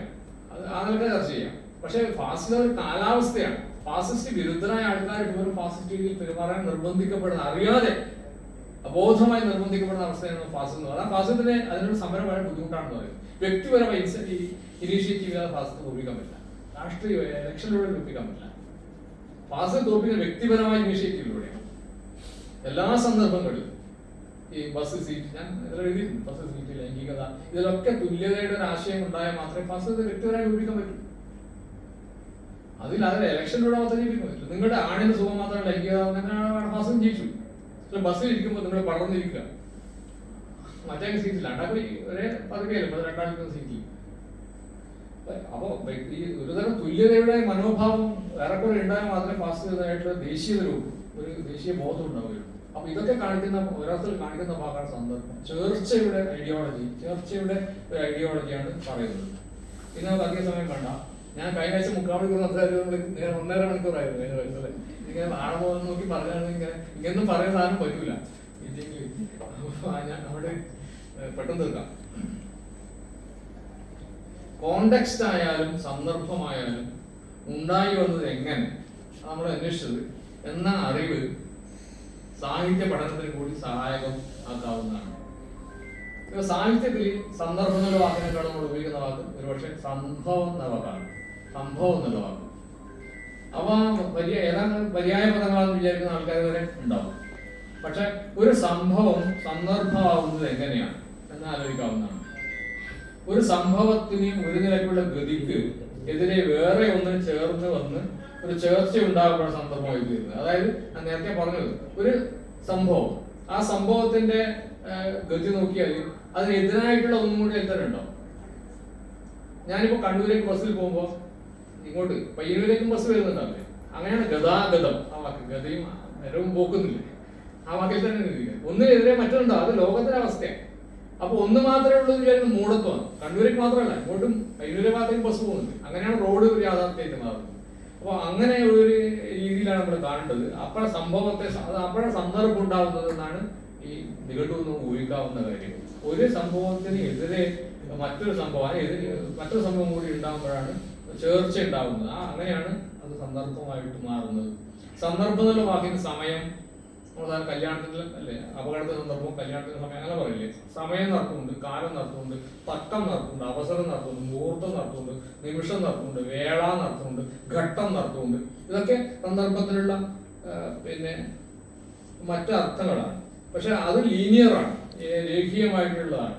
പക്ഷെ അത് സംഭവ നിലയിലൊക്കെ മതി. പക്ഷെ സന്ദർഭത്തിൽ ഇത് മാത്രം പോരാ. അതിനെതിരായിട്ടുള്ള ഒരു നൂല് കൂടി ഉണ്ടാകുമ്പോഴാണ് ഈ സന്ദർഭം എന്നുള്ള ഘടന ഉണ്ടാവുന്നത് എന്നാണ് നമ്മളിവിടെ പിന്നെ പറയാൻ ശ്രമിച്ചുകൊണ്ടിരിക്കുന്നത്. അതുകൊണ്ട് ഒരു സാഹിത്യ ആഖ്യാനത്തിൽ പിന്നെ അതാണ് പലപ്പോഴും നമുക്ക് വിദ്യാലയങ്ങളിൽ പറഞ്ഞു കൊടുക്കാനാവാത്ത കാര്യം. പിന്നെ ഒരു കൃതിയിൽ നമ്മൾ നേരത്തെ പറഞ്ഞ കാര്യം തന്നെ, ഒന്നിനെതിരായിട്ടുള്ള ആശയങ്ങൾ അബോധമായിട്ടുണ്ടാവും. ഇപ്പൊ സമാധാനത്തെ കുറിച്ച് ഉള്ള ഒരു കഥ പഠിപ്പിക്കുമ്പോൾ അയാൾ പഠിപ്പിക്കുന്നത് ഭാഷ എന്ന മാധ്യമത്തിലൂടെ ആയതുകൊണ്ട് അതിനെതിരായ ആശയങ്ങൾ അറിയാതെ കടന്നു വരും. അങ്ങനെയാണ് വാസ്തവത്തിൽ ഒരു സാഹിത്യ രൂപം ഉണ്ടാകുന്നത്. അതുകൊണ്ടാണ് സാഹിത്യം സജീവമാകുന്നത്. അല്ലെങ്കിൽ വെറും ഒരു ഉത്ബോധനം പരമായിട്ടുള്ള എഴുത്തായിട്ട് മാറും. ചുരുക്കി പറഞ്ഞ ഒരു ആശയത്തെ അവതരിപ്പിക്കാനുള്ള ശ്രമത്തിനിടയിൽ അതിന് വിരുദ്ധമായ ആശയങ്ങൾ കൂടി അതിൽ കടന്നു വരാൻ വളരെ വളരെ സാധ്യതയുണ്ട്. അത് അതിനെ ഡയലക്റ്റിക്സ് നമ്മൾ പറയുന്നത്, വൈരുദ്ധ്യാത്മകത എന്ന് പറയുന്നത് ഒരർത്ഥം, പല അർത്ഥങ്ങൾ അതിലുണ്ടാവും. ഒരർത്ഥം ഇതാണ്. നമുക്കൊരു ചുരുക്കി പറഞ്ഞാൽ ഒരു കവിതയുടെ അർത്ഥ ജീവിതത്തെ നമുക്ക് നിയന്ത്രിക്കാൻ പറ്റില്ല. എതിരായ ആശയങ്ങളും അതിലറിയാതെ കടന്നു വന്നു എന്ന് പറയും. ഒരു മുഴുവനായിട്ട് എഡിറ്റ് ചെയ്ത് ശുദ്ധമായിട്ടുള്ള ഒരു പാഠമായിട്ട് നമുക്ക് ഒരു കവിതയും ഒരു കഥയും സങ്കല്പിക്കാൻ വേണ്ടി പറ്റില്ല. ഒ.വി. വിജയൻ സ്നേഹത്തെ കുറിച്ച് ഒരു കഥ എഴുതാൻ വേണ്ടി തീരുമാനിക്കുന്നു. കടൽ തീരത്തിൽ കഥ എഴുതുന്നു. പക്ഷെ അതിന് സ്നേഹവിരുദ്ധമായിട്ടുള്ള പല ആശയങ്ങളും സൂക്ഷിച്ചു നോക്കിയാൽ പിന്നെ അത് ഉണ്ടായി എന്ന് വരും. ഏത് കൃതിയും ഉണ്ടായി എന്ന് വരും. ഈ പത്മനാഭൻ വളരെ പ്രിയപ്പെട്ട എഴുത്തുകാരനാണ്. സ്നേഹം അദ്ദേഹത്തിന് പ്രധാനപ്പെട്ട വിഷയമാണ്. പക്ഷെ അദ്ദേഹത്തിന്റെ കഥ നോക്കിയാൽ എതിരായിട്ടുള്ള ഒരു ആശയം ഉണ്ട് എന്ന് വരും. ഞാൻ ഉദാഹരണം പറഞ്ഞതേ ഉള്ളൂ. പിന്നെ അപ്പോൾ അത് സാഹിത്യത്തിന്റെ ഒരു സവിശേഷമായിട്ടുള്ള രീതി ആണ്. അങ്ങനെയാണ് സാഹിത്യം ഒരു രൂപമായിട്ട് നിൽക്കുന്നത്, ഒരു ജീവരൂപമായിട്ട് നിൽക്കുന്നത്. പിന്നെ ഈ രണ്ട് സ്വരങ്ങളെങ്കിലും ഉണ്ടാവുന്നത്, ഒന്നിനെതിരായിട്ടുള്ള സ്വരം കൂടി അതിൽ ഉള്ളടങ്ങുന്നത് കൊണ്ടാണ് എന്ന് ഈ വാക്ക് വെച്ചിട്ട്, സന്ദർഭം എന്നുള്ള വാക്ക് വെച്ച് നമുക്ക് പറയാം. പിന്നെ ഒരു ആശയമുള്ളത് ഈ നാടോടി കഥകളുണ്ടല്ലോ, ചൊൽവഴിയിലുള്ള നാടോടി കഥകൾ. അപ്പോൾ അധികം സംഭവങ്ങളാണ്, സന്ദർഭങ്ങളല്ല. നാടോടി കഥ അതീവ ലളിതാണ്. അതിനെതിരായിട്ടുള്ള ആശയങ്ങളൊക്കെ ഉണ്ടാകാൻ സാധ്യത കുറവാണ്. അധികം വാചികമല്ലേ, എഴുത്തിലാണ് സങ്കീർണത വരിക, എഴുതുമ്പോഴാണ് സങ്കീർണമാകുക. ഇപ്പൊ എനിക്ക് ഒരാൾ പ്രേമം ഉണ്ടെങ്കിലുണ്ട്, പലരോടും പ്രേമമുണ്ടെങ്കിൽ പറയാൻ എളുപ്പമാണ്, പക്ഷെ എഴുതാൻ കുറച്ച് ബുദ്ധിമുട്ടാണ് അല്ലേ? എനിക്ക് തോന്നുന്നത് ഞാൻ പ്രേമനെ അധികം എഴുതിയില്ല, അപ്പോ എനിക്ക് എക്സ്പെർട്ടൈസ് ഇല്ല. എങ്കിലും പറയാൻ എളുപ്പമാണ്. ഇത് മറിച്ചും പറയാട്ടോ, പറയാനല്ല എഴുതാൻ എളുപ്പമാണ്, പറയാൻ പേടി ഒഴിവാക്കാൻ ഫോഴ്സ് ചെയ്താൽ മതി. എന്തായാലും അപ്പൊ എഴുത്ത് കുറച്ചും കൂടി സങ്കീർണമാണ്. അത് ഞാൻ അവിടെ എഴുത്തുകാർ പറയുന്നു, എല്ലാവരും പറയും. ചിലവർ ഞാൻ പ്രസംഗിക്കും, പക്ഷെ എഴുതാൻ പറ്റില്ല മാട്ടേ ഇല്ലേ. നമ്മൾ സ്കൂളിലൊക്കെ ചില അധ്യാപകർ നിർബന്ധിച്ച് പ്രസംഗിപ്പിക്കാൻ നോക്കും, എല്ലാവരും പ്രസംഗിക്കട്ടെ മാശി. അവർ ഞാൻ എഴുതി വായിക്കാം, പ്രസംഗിക്കാൻ പറ്റില്ല എന്ന് പറയും. അദ്ദേഹം നന്നായി ക്ലാസ്സിൽ നന്നായി, പൊതുപ്രസംഗത്തിന് പലരും തയ്യാറാവണമെന്നില്ല. അത് വേറൊരു സംഗതിയാണ്. അപ്പോ ഈ നാടോടി കഥകളുടെ രീതി ഏതാണ്ട് അങ്ങനെയാണ്. നാടോടി കഥകൾക്ക് സംഭവ പ്രാധാന്യമുള്ളത്, സന്ദർഭ പ്രാധാന്യമല്ല. അത് തിയറിയാണ്, വിശദീകരിക്കേണ്ടതാണ്. അത് പഴയ കാലത്തെ രീതിയാണ്. പഴയ കുട്ടികൾക്ക് നാടോടി കഥകൾ ഇഷ്ടപ്പെടുന്ന കാരണം സങ്കീർണത ഉണ്ടാവില്ല, സങ്കീർണത അതിലധികം ഉണ്ടാവില്ല. ഒന്നിനെതിരായിട്ടുള്ള ഓരോന്നായിരിക്കില്ല നാടോടി കഥകളിൽ ഉണ്ടാവുക. പക്ഷെ ആധുനിക ബൂർഷ്വാ കാലത്തിന്റെ ബൂർഷ്വാ മുൻപൊഴി ആൾക്കാരുണ്ട്, അത് മുതലാളിത്തത്തിലേക്ക് വേറൊരു വാക്ക് മാത്രമാണ്, കമ്മ്യൂണിസ്റ്റുകാർ കുത്തകയൊന്നല്ല, ആർക്കും ഉപയോഗിക്കാവുന്ന വാക്കാണ്. അപ്പൊ ആധുനിക ബൂർഷ്വാ സമൂഹത്തിന്റെ ഉൽപ്പന്നങ്ങളായ നോവൽ എന്നുള്ള വാക്കിന്റെ അർത്ഥം പുതിയത്, നവം. ഏതായി പുതിയ കാലം, ഏതായി പുതിയ കാലം? പഴയ രാജാധിപത്യത്തിന്റെ കാലമല്ല, ജനാധിപത്യത്തിന്റെയും മുതലാളിത്തത്തിന്റെയും കാലമാണ്. ആ വാക്കിന്റെ രാഷ്ട്രീയമാണ്. നോവൽ എന്ന് പറഞ്ഞാൽ പുതിയ കാലം. ആ പുതിയ കാലം എന്ന് പറഞ്ഞാൽ ഇതാണ്, പുതിയ ജനാധിപത്യത്തിന്റെ കാലം, അല്ലെങ്കിൽ ജനാധിപത്യത്തിന്റെ ഭാഗമാണ് മുതലാളിത്തം, എന്റെ ഭാഗം. അത് നോവലില് ചെറുകഥയിലും മറ്റും, പഴയ ട്രഡീഷണൽ സ്റ്റോറീസ് അല്ലാതെ ചെറുകഥകളിലും മറ്റും സന്ദർഭമാണ് ഉണ്ടാവുക. അതായത് ഒരു ദിശക്ക് കുറുങ്ങനെ പൊതുവായിട്ട് വേറൊരു വിഷയം കൂടി ഉണ്ടാവും. നമ്മള് പിന്നെ എന്താണ്, കുടുംബജീവിതം നല്ലതാണെന്ന് പറയുന്ന ഒരു കഥ ശ്രദ്ധിച്ചെഴുതിയാണ്, നല്ല മനുഷ്യ പുതിയ പേനൊക്കെ വാങ്ങിച്ച് നല്ല ഒരു കഥ എഴുതി. പക്ഷെ എഴുതിയത് വരുന്നത് നിങ്ങൾ പേന കൊണ്ടല്ല എഴുതുന്നത്. വിജയമാഷ ശൈലി അനുസരിച്ച് പറഞ്ഞു, നിങ്ങൾ പേന കൊണ്ടല്ല എഴുതുന്നത്, ഭാഷ കൊണ്ടാണ്.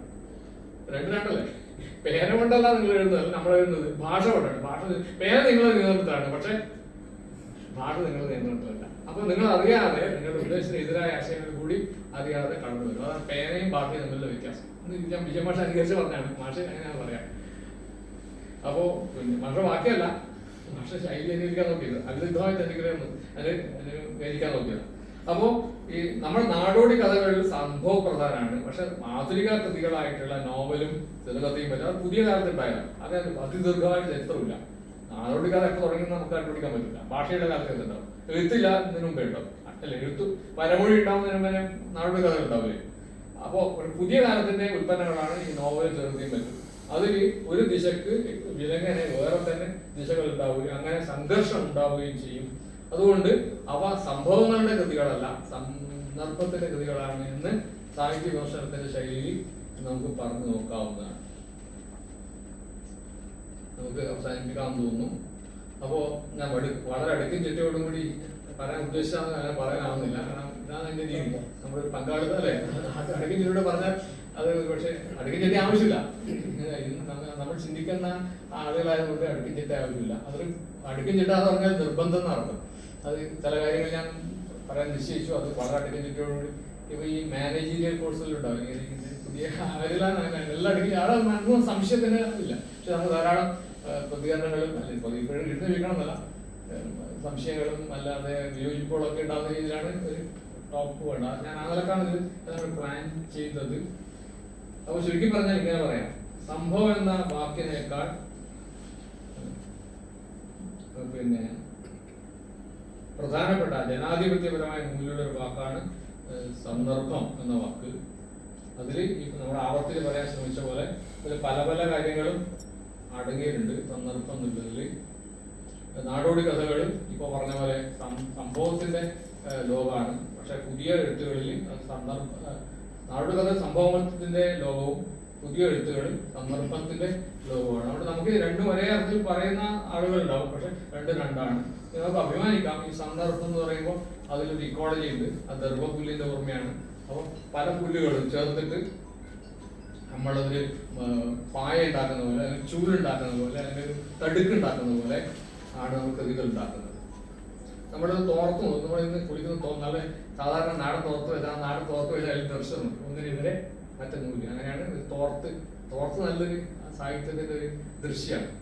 അപ്പൊ ഒന്നിനെതിരെ മറ്റൊന്നുള്ളതുകൊണ്ടാണ് എതിർപ്പിനെ എതിർക്കുന്നവർക്ക് സാഹിത്യം മനസ്സിലാവില്ല. അതാണ് ചില ആളുകൾ കഥയിൽ വായിച്ചു പറയും ഇത് ചേർന്നില്ല, ആ ചേരാതിരിക്കാൻ തന്നെ ഭംഗി, ഈ ആശയമായിട്ട് ഈ ചേരുന്നില്ല. ഒരു കഥയിൽ മഞ്ഞ പെയിന്റ് അടിച്ച കസേരാന്നുണ്ടോ, അപ്പൊ ഇയാൾ കമ്മ്യൂണിസ്റ്റുകാരല്ല, അയാൾ വീണ്ടും മഞ്ഞ കസേര ഉണ്ടാവില്ലോ. അങ്ങനൊക്കെ ഞാൻ പൊട്ട ഉദാഹരണം പറഞ്ഞ അയാൾ മഞ്ഞ കമ്മ്യൂണിസ്റ്റുകാർക്ക് പൊതുവെ ഇഷ്ടമില്ലാത്ത കളറല്ലേ, കാവി ഇഷ്ടമില്ലാത്ത കളറല്ലേ. അല്ലെ കാവി എന്ന കമ്മ്യൂണിസ്റ്റുകാർക്ക് കാവ്യ ഇദ്ദേഹത്തിന്റെ VK നോവൽ ഉണ്ടല്ലേ, അത് കാവ്യ വാസ്തവത്തിൽ ഈ പണിയെടുക്കുന്നവരെന്നറ സന്യാസിമാർക്ക് അധികം ഉടുപ്പൊന്നും ഉണ്ടാവില്ലല്ലോ. അതിന് മറ്റേ ആധ്യാത്മികതയൊന്നുമില്ല. അവർക്ക് ഈ വെള്ള തുണിയോട്ട് നടക്കാൻ പറ്റില്ല, ഇവിടെ നടത്താറില്ല. അവ ഈ പൊടി പറ്റിയാലും കാണാൻ പറ്റില്ല. അതിന് വേണ്ടി കാവ്യ ഭൗതികവാദമായിട്ട് അത്രേ ഉള്ളൂ, അതിന് ആധ്യാത്മികതയൊന്നുമില്ല. അതല്ല ആധ്യാത്മിക ഇല്ല ഞാൻ വിചാരിക്കുന്നു. ഇതെന്ന് പറയുന്നത് ഞാൻ പറയാം, ആരും വിഷമിപ്പിക്കാൻ ഉദ്ദേശിക്കുന്നില്ല. പക്ഷെ അതിന് പ്രത്യേകിച്ച് അതിന് മൂലമായിട്ട് അതിന് ആത്യന്തികമായിട്ട് ആധ്യാത്മികതയൊന്നുമില്ല. ഈ സൗകര്യം പക്ഷെ എല്ലാം അലക്കേണ്ടതില്ല, സൗകര്യമുണ്ട്, അത്രേ ഉള്ളൂ. അത് പരിഹസിച്ചിരുന്ന കാര്യമില്ല. അപ്പൊ അത് ഞാൻ പറയുന്നത് ഒരു കളർ വന്നിട്ട് ഇത് ഈ കളർക്ക് ചേരുന്നതല്ല എന്ന് പറയും. ആ ചേർച്ച ഒരു അങ്ങനെ സമ്പൂർണ്ണ ഗാന്ധിയൻ, സമ്പൂർണ്ണ കമ്മ്യൂണിസ്റ്റുകാരുടെ സങ്കല്പമാണ്. അങ്ങനെ സമ്പൂർണമായിട്ടുള്ള ഇമാക്കുലേറ്റ് എന്ന് പറയില്ല, അമരോത്ഭവ മാതാവ് എന്നൊക്കെ പറയില്ലേ, ഇമാക്കുലേറ്റ് മേരി. ഇമാക്കുലേറ്റ് എന്ന് പറഞ്ഞാൽ പരിപൂർണമായി ശുദ്ധമായ അങ്ങനത്തെ ജീവിതമില്ലല്ലോ മനുഷ്യർക്ക്. പല സന്ദർഭങ്ങളിലാണ് മനുഷ്യൻ ജീവിക്കുന്നത്. അതുകൊണ്ട് ഈ കലർപ്പാണ് ജീവിതം, ഈ കലർപ്പാണ് ജീവിതം, കലർപ്പാണ് കല. കലാതിന് അടയാളം നോക്കില്ല, നമ്മൾ പറയില്ലേ പുണ്ണിന്റെ കല പറയില്ലേ. അപ്പൊ അങ്ങനെ കലർപ്പാണ് കല, കലർപ്പാണ് ജീവിതം എന്ന് കാണിക്കുന്ന ഒരു സംസ്കൃത വാക്കാണ് സന്ദർഭം. കോണ്ടെക്സ്റ്റ് എന്നുള്ള വാക്യം അതന്നെയാണ്. ടെക്സ്റ്റ് എന്ന് പറഞ്ഞാൽ ഈ നെയ്ത്തായതുകൊണ്ട് ചേർച്ചയാണ്. അപ്പൊ പരസ്പരം ബന്ധമില്ല എന്ന് വിചാരിക്കുന്ന ഒന്നിന്റെ അർത്ഥം മാത്രമാണ് മറ്റേ വാക്ക് വിചാരിക്കുന്ന ഈ രണ്ട് വാക്കുകൾ തമ്മിൽ ഒരു ചരിത്ര ബിന്ദുവിൽ സംവാദം നടത്തുകയാണ്. കോണ്ടെക്സ്റ്റ് എന്ന വാക്കും അതുപോലെ ഈ സന്ദർഭം എന്നുള്ള വാക്കുകൾ അങ്ങോട്ടും ഇങ്ങോട്ടും കാമുകന്മാരെ പോലെ സംഭവത്തിലാണ് എന്നാണ് ഈ പറഞ്ഞതിന്റെ ചുരുക്കം. ശ്രദ്ധിച്ചിട്ടുണ്ട് എല്ലാവർക്കും.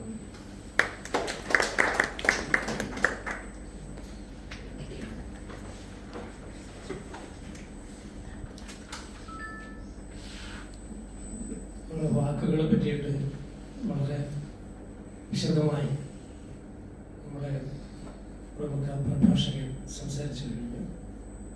വാക്കുകൾ മലയാളിക്ക് ചോറ് പോലെയാണെന്ന് വിചാരിക്കാം. ഈ കേട്ടതിൽ നിന്നൊക്കെ എന്നുവെച്ചാൽ ചോറ് നമ്മൾ 80 വയസ്സ് വരെ 90 വയസ്സ് വരെ 100 വയസ്സ് വരെ എത്ര കാലം ജീവിക്കുന്ന അത്ര കാലം തിന്നാലും മലയാളിക്ക് മടുക്കുകയില്ല.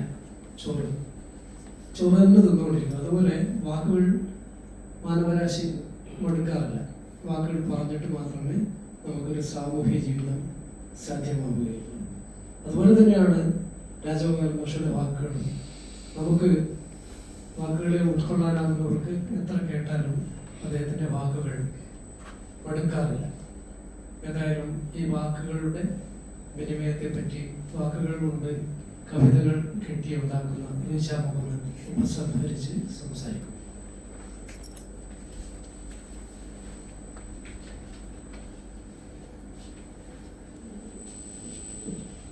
വേദിയിലും സദസ്സിലിരിക്കുന്ന പ്രിയപ്പെട്ടവരെ, നമ്മുടെ വാക്കേറ്റം തുടരുന്നൊരു പരിപാടിയാണ്. അതുകൊണ്ട് നമുക്ക് ഉപസംഹാരമില്ല, നമ്മളിത് തുടർച്ചയാണ്. നമ്മൾ രാജഗോപാല മാഷ് വിട്ടു കൊടുക്കാൻ ഉദ്ദേശിച്ചിട്ടില്ല. കാരണം മണ്ണെണ്ണ കേട്ടപ്പോൾ ഈ സന്ദർഭം കൂടി കേട്ടപ്പോൾ വാക്ക് ഇങ്ങനെ പഠിച്ചുകൊണ്ടേയിരിക്കേണ്ട ഒന്നാണെന്ന് തോന്നലുണ്ടായിട്ടേ ഉള്ളൂ. പിന്നെ മാഷ് പറഞ്ഞതൊന്നും അടുക്കും ചിട്ടിയോടും കൂടി അല്ലാന്ന് മാഷ് തന്നെ പറയുന്നത്. അതുകൊണ്ടാണ് അതിന്റെ ഭംഗി. നമ്മൾ ശരിക്കും ആസ്വദിച്ചും സദസ്സും വേദിയും ഒന്നായ പോലെയായിരുന്നു നമ്മുടെ സംസാരം. അതുകൊണ്ട് തന്നെ ഒട്ടും അടുപ്പ് തോന്നിയിട്ടില്ല. മാഷെ സമയം എടുത്തതൊന്നും അറിഞ്ഞിട്ടില്ല. അപ്പോൾ ഇനിയും നമ്മുടെ വാക്കേറ്റം തുടരും. നേരത്തെ നിഷാദ് മാഷ് പറഞ്ഞതുപോലെ വാക്കേറ്റം എന്നുള്ള വാക്ക് കേട്ടപ്പോൾ കുറെ ആൾക്കാർ വിളിച്ചു ചോദിച്ചു, ഇത് ഭയങ്കര രസമുണ്ട് കേൾക്കാൻ തന്നെ. ഒരു വാക്കേറ്റം എന്ന് പറയുമ്പോൾ ഒരു മൂർച്ചയുള്ള എന്തോ ഒന്ന് പോലെ നമുക്ക് തോന്നുന്നു എന്ന് പറഞ്ഞ കുറെ സുഹൃത്തുക്കളുണ്ട്.